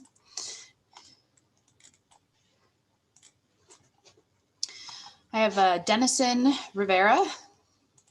You are Go ahead, Dennison. able to unmute yourself, sir. Mr. Mayor, commissioners, can you hear me? Yes, we can. Okay, perfect. No, I just want to, I really appreciate the city manager's wisdom here. I think, she pretty much laid down what needs to happen, and, it is her role and her duty to be able to do what her entitled job is. In the end, it is her duty to manage the situation, and something that's been mismanaged for years, especially with the previous city manager's failure. So I'm glad city manager spoke up and that she was able to get control of the situation and given the opportunity to show the best opportunity. Not that, again, this recommendation isn't the best way, but the city manager should have her input in this and be a equal partner in this. Well, not just equal partner, she's the one managing the whole thing. And as well, when it comes to the recommendations, it's great that we had recommendations from a number of different from this group. And I think what needs to be noted here is that we need to make sure all parties are in the same page. If we just deviate and just try to make rush decisions, we will not get the best results. So, let's include the staff, let's include the city manager. It's what we hired her to do, and make sure everything gets done right accordingly, instead of just making decisions only based on recommendation, not including the staff who are being charged to take care of the whole thing. So that's what I have to say about it. Thank you. Madam Clerk? Yep, next we have a Michael Schetchman. Go ahead, Michael. Okay, thank you very much. Actually, Scheckman, but that was very close. Thank you for the opportunity to comment, and I will keep it brief, although I have comments of a much longer nature. And number one, I applaud the work of the steering committee. There's a lot of great information. There's good ideas. And I appreciate in more than one time today that there's a need to go forward with a community conversation. The devil is in the details, and as everyone knows, we're still in a pandemic, and a lot of nonprofits that we communicate with, work with in our training and fundraising and seminars and work around building capacity at a time when the pandemic has really challenged funding for many, many nonprofits. They have not been able to participate in the structured ways that the steering committee has made possible for public participation because of the pandemic. So I just want to highlight, there's a huge amount of interest in the nonprofit community that has not been made visible, and we need to figure out good ways. And some of that responsibility is within us, the nonprofit community, to address how do we do that. The most important thing is there's this conundrum of what the steering committee has looked at is a lot of, quite frankly. Michael, would you wrap up your comments, please? Certainly. A lot of the information, Mr. Mayor, is historical. And right now we're in the midst of an incredible sea change about funding for community needs and nonprofits. And that's the reason to have a much more engaged community conversation. So, Mr. Mayor, I will send written comments. The tone says to me that you want me to be done, so I'll be done. Thank you. Madam Clerk? Thank you. Chris Holmes. Go ahead, Chris. Thank you, Mr. Mayor and Commissioners. I'm Chris Holmes, the Executive Director of the Myrna Loy. As the vibrant Arts and Culture Center in the heart of Helena and steward of a historic building, I really appreciate the opportunity to weigh in a little bit. We, like Mike Scheckman just said, we have not had too much of an opportunity to participate in this conversation. Some of that is on me, some of it is on our situation.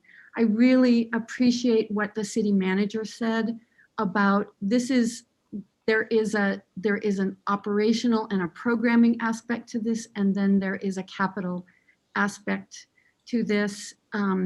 It's a really complicated situation. It is not a no-brainer. Entering into the nonprofit arts presenting world in this landscape with a 1,900 seat theater in a historic building is really tricky work. The work that we do and have done for 47 years in the community of Helena is very difficult. It's fraught with enormous challenges. And a lot of the stories that we're hearing about what was done, Arnie Molina did not sail into Helena and create a Myrna Loy Center like the city manager said. He built it from a tiny little organization into this vibrant, amazing culture. Chris, would you try to wrap up your comments, please? I encourage all of you to approach this proposal with a lot of openness and curiosity and caution. And we would appreciate the chance to hear what the staff has to say. And we'd also appreciate the chance to share some of our experience and wisdom if you so desire to hear from the actual experience of the Myrna Loy. And thank you very much for your time. Thank you. Madam Clerk. Thank you. We have a Pamela Attardo. Go ahead, Pam. Thank you. Hi, my name is Pamela Tardo. I'm the Heritage Preservation Officer for Helena and Lewis and Clark County. The Heritage Tourism Council submitted almost a 2-page letter, which I'm not going to read to you, but generally it was just a lot of questions about specifics of the nonprofit that would be running this historic building. And as a preservation officer, I just wanted to point out that rentals are a much greater part of the Civic Center's program, and not programming, but it's a great part of what it does. And so it's very different from a lot of the nonprofits that we have in Helena, and I would hope that would be taken into consideration. I also was looking at the various venues that were used in comparison, and the communities all had many times the population of Helena, as well as many times the median income, with the only exception was Washington. Olympia, Washington has a similar median income, but it has a population of almost 300,000. So just taking that into consideration when you're looking at the success of these other nonprofits. And I just wanted to also say that I'm very interested in hearing what the city manager has to say about operations. And thank you for your time. Thank you, Pam. Madam Clerk. There are no more public comments at this time, Mayor. Thank you. Mr. Mayor, very quickly, I promise, very quickly. So I see Nolan Lister's here. We're going to get a story on this tomorrow. We've had 2 commissioners provide support for this recommendation. And I guess I'd just like to record as saying I don't support the recommendation and look forward to having the opportunity to explain why at a future meeting. Thank you.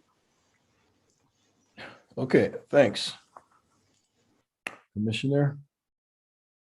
We will continue. Recommendations from Helena Citizens Council, Representative John Andrews and/or Nancy Perry.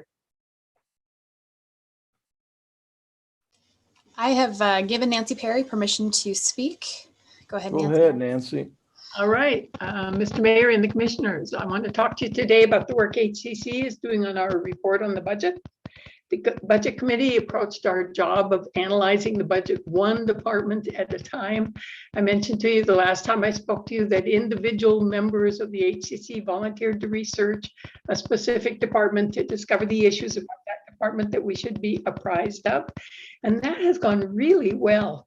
The results of their research are coming in now, and they've proven to be very helpful. So I'm really grateful to them. I'm also grateful to the department heads. Some of you have been most helpful in responding to our many emails. Just today, I received 2 emails from Chief Hagan, one answering a question about the SROs in the Helena school system, and another one containing statistics about deer vehicle collisions on our streets. Several other department heads have also taken the time to give us really good answers. When I asked David now I can't say his name. Knopke. Knopke? Okay. I look at that and it doesn't look right. Okay, when I asked David Knopke who owned the various roads, because we're going to be talking about keeping the streets in repair, so I needed to know who owned the various roads running through the city. He answered my question, but he also sent me a really good map to show exactly who owned which streets. We are so grateful for that help. I also got a really quick answer back from Christy Pinozo when I asked her about any revenue losses for the swimming pool and the skating rink. But particularly, we're really grateful for the help and the amazing patience that our Director of Finance and our City Manager have given us. You ladies have such a tough job. You had to start this budget process about 5 minutes after you hired on, probably before you'd even figured out where your office was. I expect that you're finding our endless requests for information trying, but you always respond really quickly and thoroughly, and you're always so patient with us. So thank you very much. My committee mate, Ben Kuiper, and I settled on the format for our report. It worked so well last year that we're going to use the very same format as Sumner Sharp used last year when he wrote the report. Ben and I decided which general issues to tackle and which funds we would comment on, and then we divvied them up between us. And now we're busy researching, filling in the blanks where we need more information, starting with the information that the other HCC members gave to us. We're going to have all of our comments written in a rough draft prior to the first work session on May 12th. And then as we listen to the proceedings, we hope to find any errors that we had in our understanding so we can correct them. We hope to have the final report done by the end of May. And then the HCC will meet to vote on it, and we will send it to you folks. Meanwhile, thank you to all of you for your help. Thank you, Nancy. City Manager's report. Thank you, Mayor. I'm just going to turn it right over to Thomas. He's got two items. First, I think you've been, well, I'll turn it over to Thomas. First, it's the Board of Health and response to what has occurred at the legislature by passing a revision of what the authority is around the public health officer in the community, and then the relationship with the joint Board of Health and where we really need to go next as a city. So I want to just give it over to Thomas just for a second, if you don't mind. Thanks, Mayor Collins, Commissioners. Just really briefly, House Bill 121 was signed by the governor on April 16th. It requires the local governing body to approve of the hiring of the health officer and approve of any regulations that they adopt.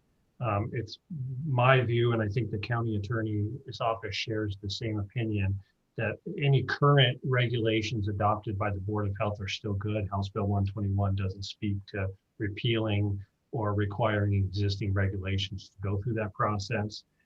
So moving forward, the commissions, the City Commission, the Board of County Commissioners will need to have a discussion with them, because ultimately for future regulations or change to current regulations, we will need to determine who is the local governing body for purposes of approving the Board of Health regulations. House Bill 121 says that if there is a joint city-county board, that those entities should look to the interlocal agreement or bylaw for that guidance. Unfortunately, our the interlocal agreement from 1975 and amended in 2000 doesn't define whether the city or county commission is that local governing body. So I think we're going to have to tease that out and maybe make some other updates to the interlocal agreement.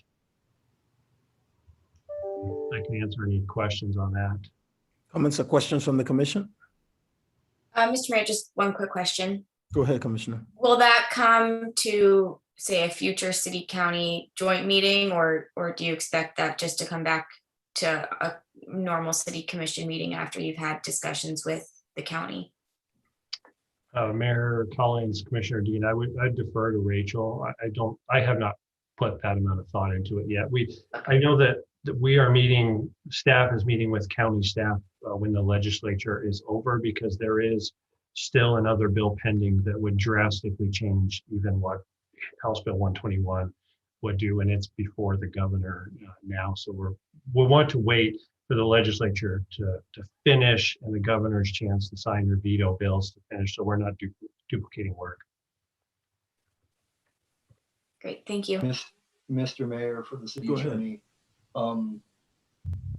Mr. Joden, so if there were a situation where, it were determined, say, that the county was the ultimate decision-making authority, is there a path by which the city can pursue its own setup in order, let's hope it's never going to happen again, but if it happens again, whereby if the county is not going to make what the city commission believes is the safe and healthy decision for the citizens of Helena, whereby the commission can act for the protection of its citizens if the county is declining to do so? Mayor Collins, Commissioner Halliday, I believe that's a potential. I don't know whether it's within a revision of the interlocal agreement or the creation of a different board yet. But there's a potential for that. Thank you. Any other comments or questions for Mr. Jordan? Ms. Manager, would you continue, please? Thank you. Next up on our agenda is the fiscal stability analysis. I provided it as part of part of my 30, 60, 90 and 6-month update to you all.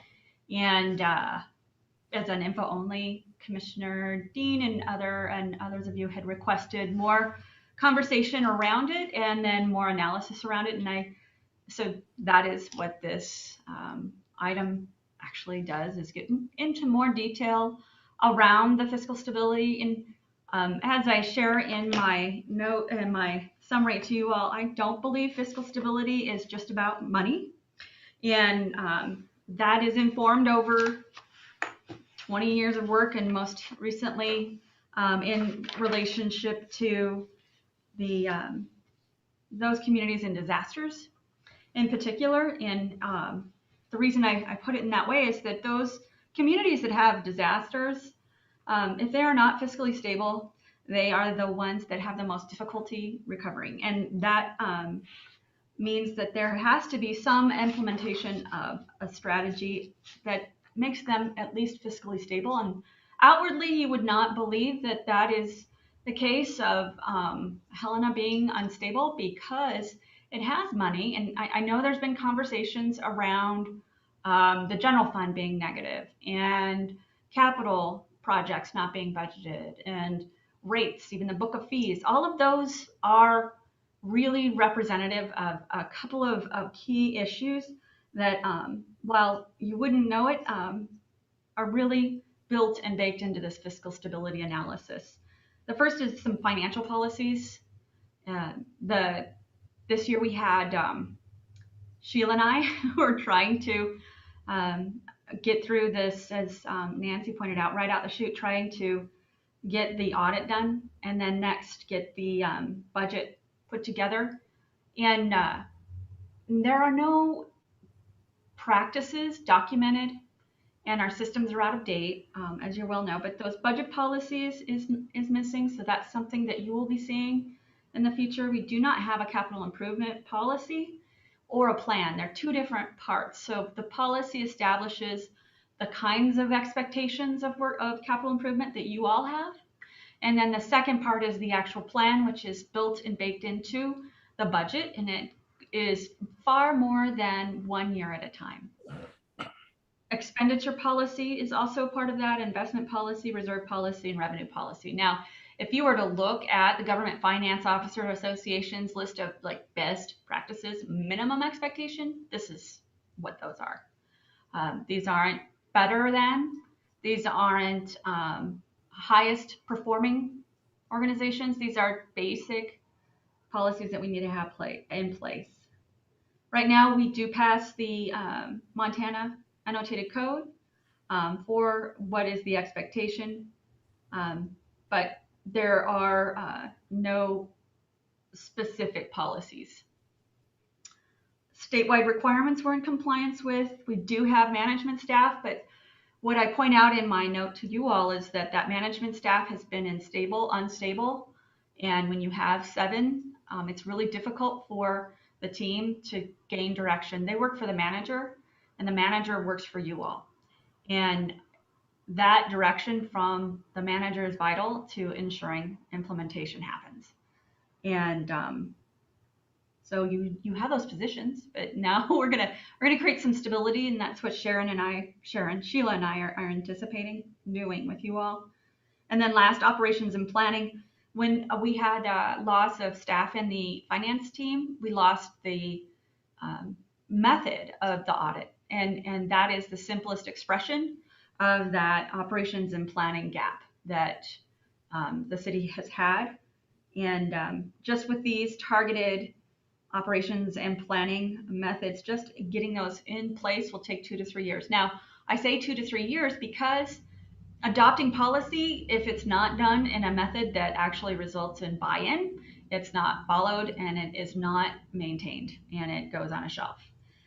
So we have to do this as a team. That is part of my method with the department heads, is to cross departments And when we do support each other and we support the work in the community, we do it together. So it does take more time.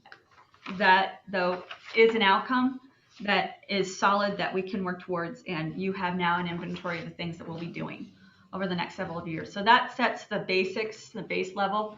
What I haven't shared to you all is the goal that I've had. I know you've all shared to me the goals that you have for me over these first 16 months, and my larger picture for goal for the team, and that I haven't shared to you all, which our budget is intending to be clear on, is that I do want to see Helena strong, and resilient is strong.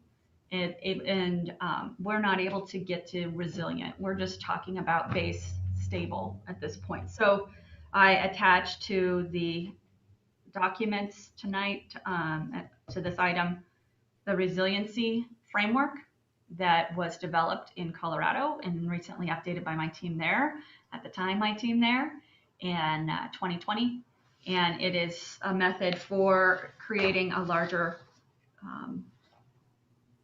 conversation that sets up Helena, Montana as a strong state capital.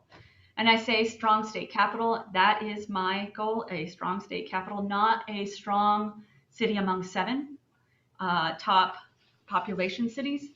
I do believe that because of the unique environment that we are in Helena, we have a very clear identity, not only in the things that we care for and preserve and want to keep as amenities and how we manage them, but also as the state capital, there is an expectation, I believe, that we be strong. And being strong means being more on the resiliency side. So being thoughtful in that area would be the next step. So once we get to, if you are in agreement with doing that, that would be the steps after fiscal stability, would be moving to resiliency. And then not even best in class. So if you wanted to say best in class, that's a different conversation. Best in class, city capital, state capitals, cities of, among many in the state. Those are all expectations that I can interpret and hold the staff to, which we will align behind the budget as well. But the actual work plan is built off supporting all your work, the outcomes you identified for the budget, and then making this a strong community. I'll take any questions you might have. There's a lot of information, I know, in my support in my report, but ultimately, I look forward to the work with the team. They're really excited to have some more clarity on some of these things that they just haven't had. I'll share to you right out the chute, in the budget, you are going to be offered a reserve policy. That was right away a massive gap for me. And if we do not have a reasonable and realistic reserve policy, then we start socking away money in funny ways and taking on debt we don't need to. And so that will be part of the conversations we'll be having with you in the coming weeks around the budget. But Thank you, Ms. Manager. Thank you. Mr. Mayor. Oh, geez. I just had a quick question for the manager. Go ahead. Okay, thank you. First, I really appreciated this summary, and the resiliency framework was one, really interesting to read, but also made me think about other areas that I think we probably need to be more thoughtful about. I also think that this is probably too late, but timely nonetheless, especially if we think about the tone of what this legislative session has been and what we can expect to see over the next 4 years in terms of state government. And I think that making sure that our city government is operating in a way that is stable is really important, especially when we don't know if we'll necessarily have the same kind of stability at the statewide level, is what I would say. The other thing that I wanted to ask about, and you talked a little bit about it in the memo, is making sure that we can we can move and responsibly utilize the federal funds that are coming. And I'm wondering if you can talk a little bit about, I know this is, you have to walk before you can run, and this is a multi-year, almost, well, I don't even want to say recovery, building, multi-year building. But what do we do, you know, in the next 6 months to make sure that we are able to utilize those funds to their maximum potential for the benefit of Helena? Yes, great question. The team right now is revising the purchasing policy. It is the #1 and easiest auditable item by the investigator general, I believe is the best way, at the federal level. Everyone agrees that in the future, these funds will be audited. And the best footing we can have is to be thoughtful about the hardest federal funds and making sure our purchasing policy meets the expectation of that. And for me, that's been, in my observation, the FEMA dollars. Those have rigor to them that are never really identified in local government purchasing policies. They're not overthought. They're not very difficult. We're almost already done with that draft. And we'll be bringing it forward as well so that we're poised to implement on purchasing and know that we have the ability to really hold that ground of showing we were responsible. Thank you. Okay, we got to move on. All right. Do we have any public comments? At this time, Mayor, I'm not seeing any. Thank you. Okay, department discussion. The implementation of Cruz Avenue revisioning plan. Community Development Director Hagen.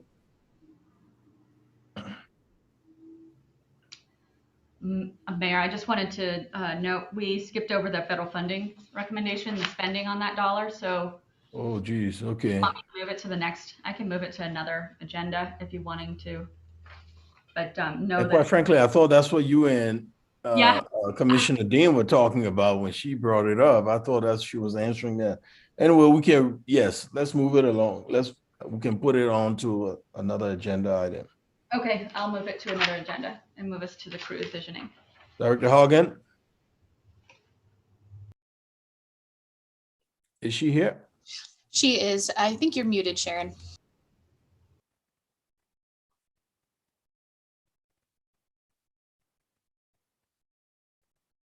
Okay, we'll come back to her. Director Leland?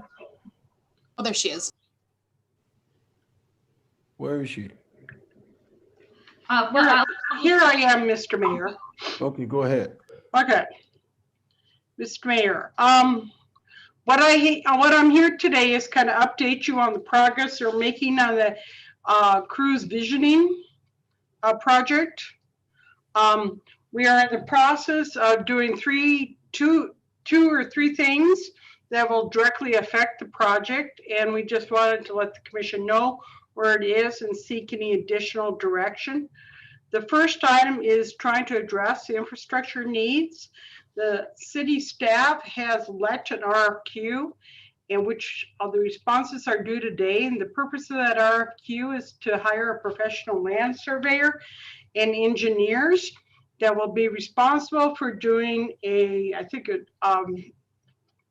Director Leland indicated it was a 30% design and will be doing all the surveying work for that Cruz Avenue project from Park Avenue to Lawrence. That would also include all the rights of way and the street design.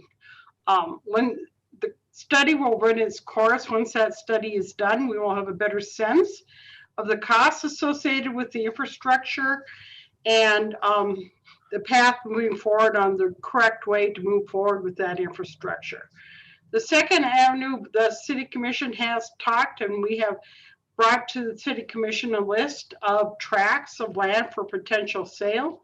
We are doing two separate things. One is we're working on refining the RFP template. When we did the sale of 6/3 Last Chance Gulch, we had a pretty good template. We do want to trim it or not trim it, but bring it to each parcel, because some parcel will be more suited for affordable housing and some will be more suited for use. In addition to that, we're going to identify and secure all the tracts of the deeds for all the tracts of lands and complete the surveys of the existing tracts we know. We have engaged an appraiser, and he is currently in the process right now of appraising the chamber and the 2 parking lots adjacent to the chamber. And he will also begin looking at that parking lot that is city owned just south of the Blackfoot Brewery. So that'll be the next part. Appraisers are very busy, so I just needed the commission to know that he estimated it's going to take 6 to 8 weeks to appraise that, since he can maybe speed up that process, but that's only in the case if there's an immediate buyer and an immediate seller. And then the last is to identify incentives and funding mechanisms that we might use to develop the property in alliance with the crew's visioning, and to also put together a marketing plan for selling those parcels. That should go hand in hand when we are developing the parcels through that infrastructure needs study and creating those surveys, so we will know exactly what size tracts that we may have, and if indeed any of that land is available for the city for sale, or if it will go back to the immediate adjacent property owner. And then we'll, once we get a marketing plan, we'll invite the RFPs for those proposals. And also the marketing plan would also include the identification of any incentives. So Brian Leland, our Director of Public Works, is here, so he could tell you about the timeline of the infrastructure study when that will be completed. We'll continue with the process, and as soon as we get the appraisals on the Chamber of Commerce parcels, we'll bring those forward to the commission and begin that surplusing process. And then we'll be working with entities to try to work on the incentive and the funding mechanisms, and maybe some of the money available through COVID can also be identified for use of some of those financial incentives. With that, I'd be happy to answer questions that the commission may have. Thank you. Any comments from the commission?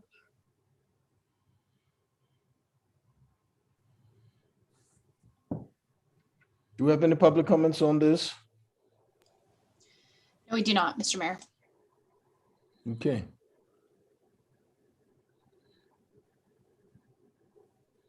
So you're asking for direction.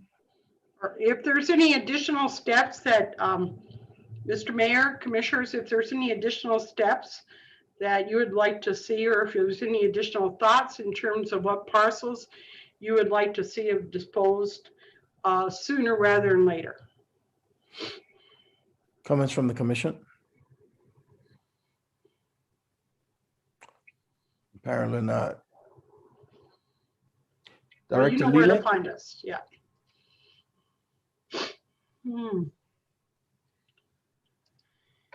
Do we have any comments for Director Leland? From Director Leland? Mayor, commissioners, I don't have much to follow up on as the RFQ is out to the consultants. We are expecting to get around 4 responses is what I'm seeing, and they will be due Friday, and then we'll review them and get the consultant hired as quickly as possible. The timelines in the RFQ that we sent out is surveying will start by the end of May, and then have the 30% design, which we can change if there are federal funds that are out there if we want to just go full blown, but 30% design and estimates done by September 1st. So that's the time frame that we're looking at. We can possibly look at a few different options, but the typical section's pretty well set. So we're just going to take what the visioning document said and then ground truth it and put it into reality and then come up with a budget. So that's the plan that we're going forward with unless we get different directions. So thank you, Mayor, Commission. Thank you, Director. Director Kanopke. Good evening, Mayor and Commissioners. As Ryan and Sharon said, I don't have much to add. We're just going to move forward and as Ryan stated, we'll get down into some of the details and move forward. Thank you. Information only. If the commissioners have any questions, they can definitely relay those questions to the city manager, and those questions will be dealt with appropriately. Transit update, including response to HCC recommendation. Status update on the Housing Trust Fund administration rules. An update on the neighborhood planning process as part of the growth plan. Do you have any comments or questions from the commission? Do you have any public comment? I have a question, Mr. Mayor, ahead, Commissioner. On the administrative rules. I know this is an information only item, but it does finish with its staff's recommendation the city begin the process of establishing the advisory board, and then also an expectation that we're going to have some draft documents. So are we anticipating that discussion is going to happen simultaneous with those draft documents, or is that something we need to have a discussion on ahead of time based on the information in the memo for the advisory board? Is that a question? The Ms. Manager? Yeah, Sharon, I think you all, you and Cara had the process laid out as to how you'd like to see that advisory board posted, as well as the rules. Mr. Mayor, Commissioner, what I would recommend is that we meet with the city manager, show her our recommendations for the advisory board, and ask her to bring it forward at an admin meeting. One of the suggestions that other cities that have, if I might rather quickly, is that before the administrative rules get drafted in a final form, that the advisory board give one opportunity to look at them to provide any additional input. That is the model that most cities have done with regard to advisory boards. That, for example, that is what the city of Missoula is doing right now. So by way of timing, Sharon, when are you thinking that you're going to be bringing that item to the admin meeting? Do you want to move? It'll be in June, July?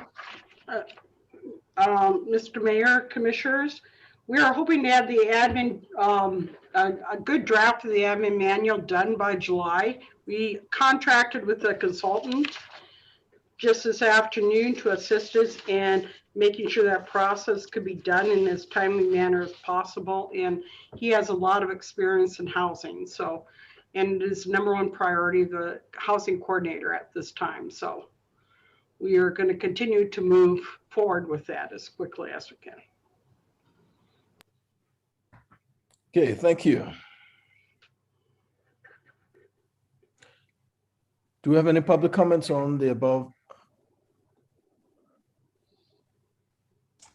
Oh, no, we do not, Mr. Mayor. Thank you. Review of future agenda items for the next city commission meeting. Do we have any agenda items we want to pass on to the city manager?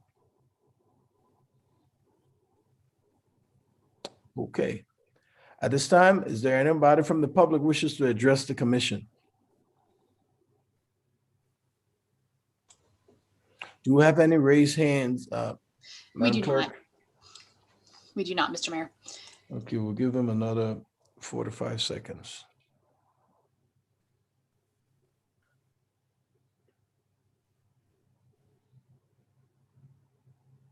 Madam Howell-Schacht, do you have your directions? Yes, thank you. I do. We'll go ahead and schedule the Civic Center item to come before you all for formal decision making as well. Work with the staff to come up with not only the support we have. Like I said before, that group was fantastic, and I really appreciate all the efforts of everyone involved. And then on the fiscal stability, I will continue forward with this strong idea of a strong state capital in mind. And then last, moving the federal spending item to another agenda so that we can come back to it. Thank you. Do we have any final comments from the commission? I'm sorry, and also need to bring forward the Housing Trust Fund Advisory Board soon. Thank you. Okay. Any final comments from the commission?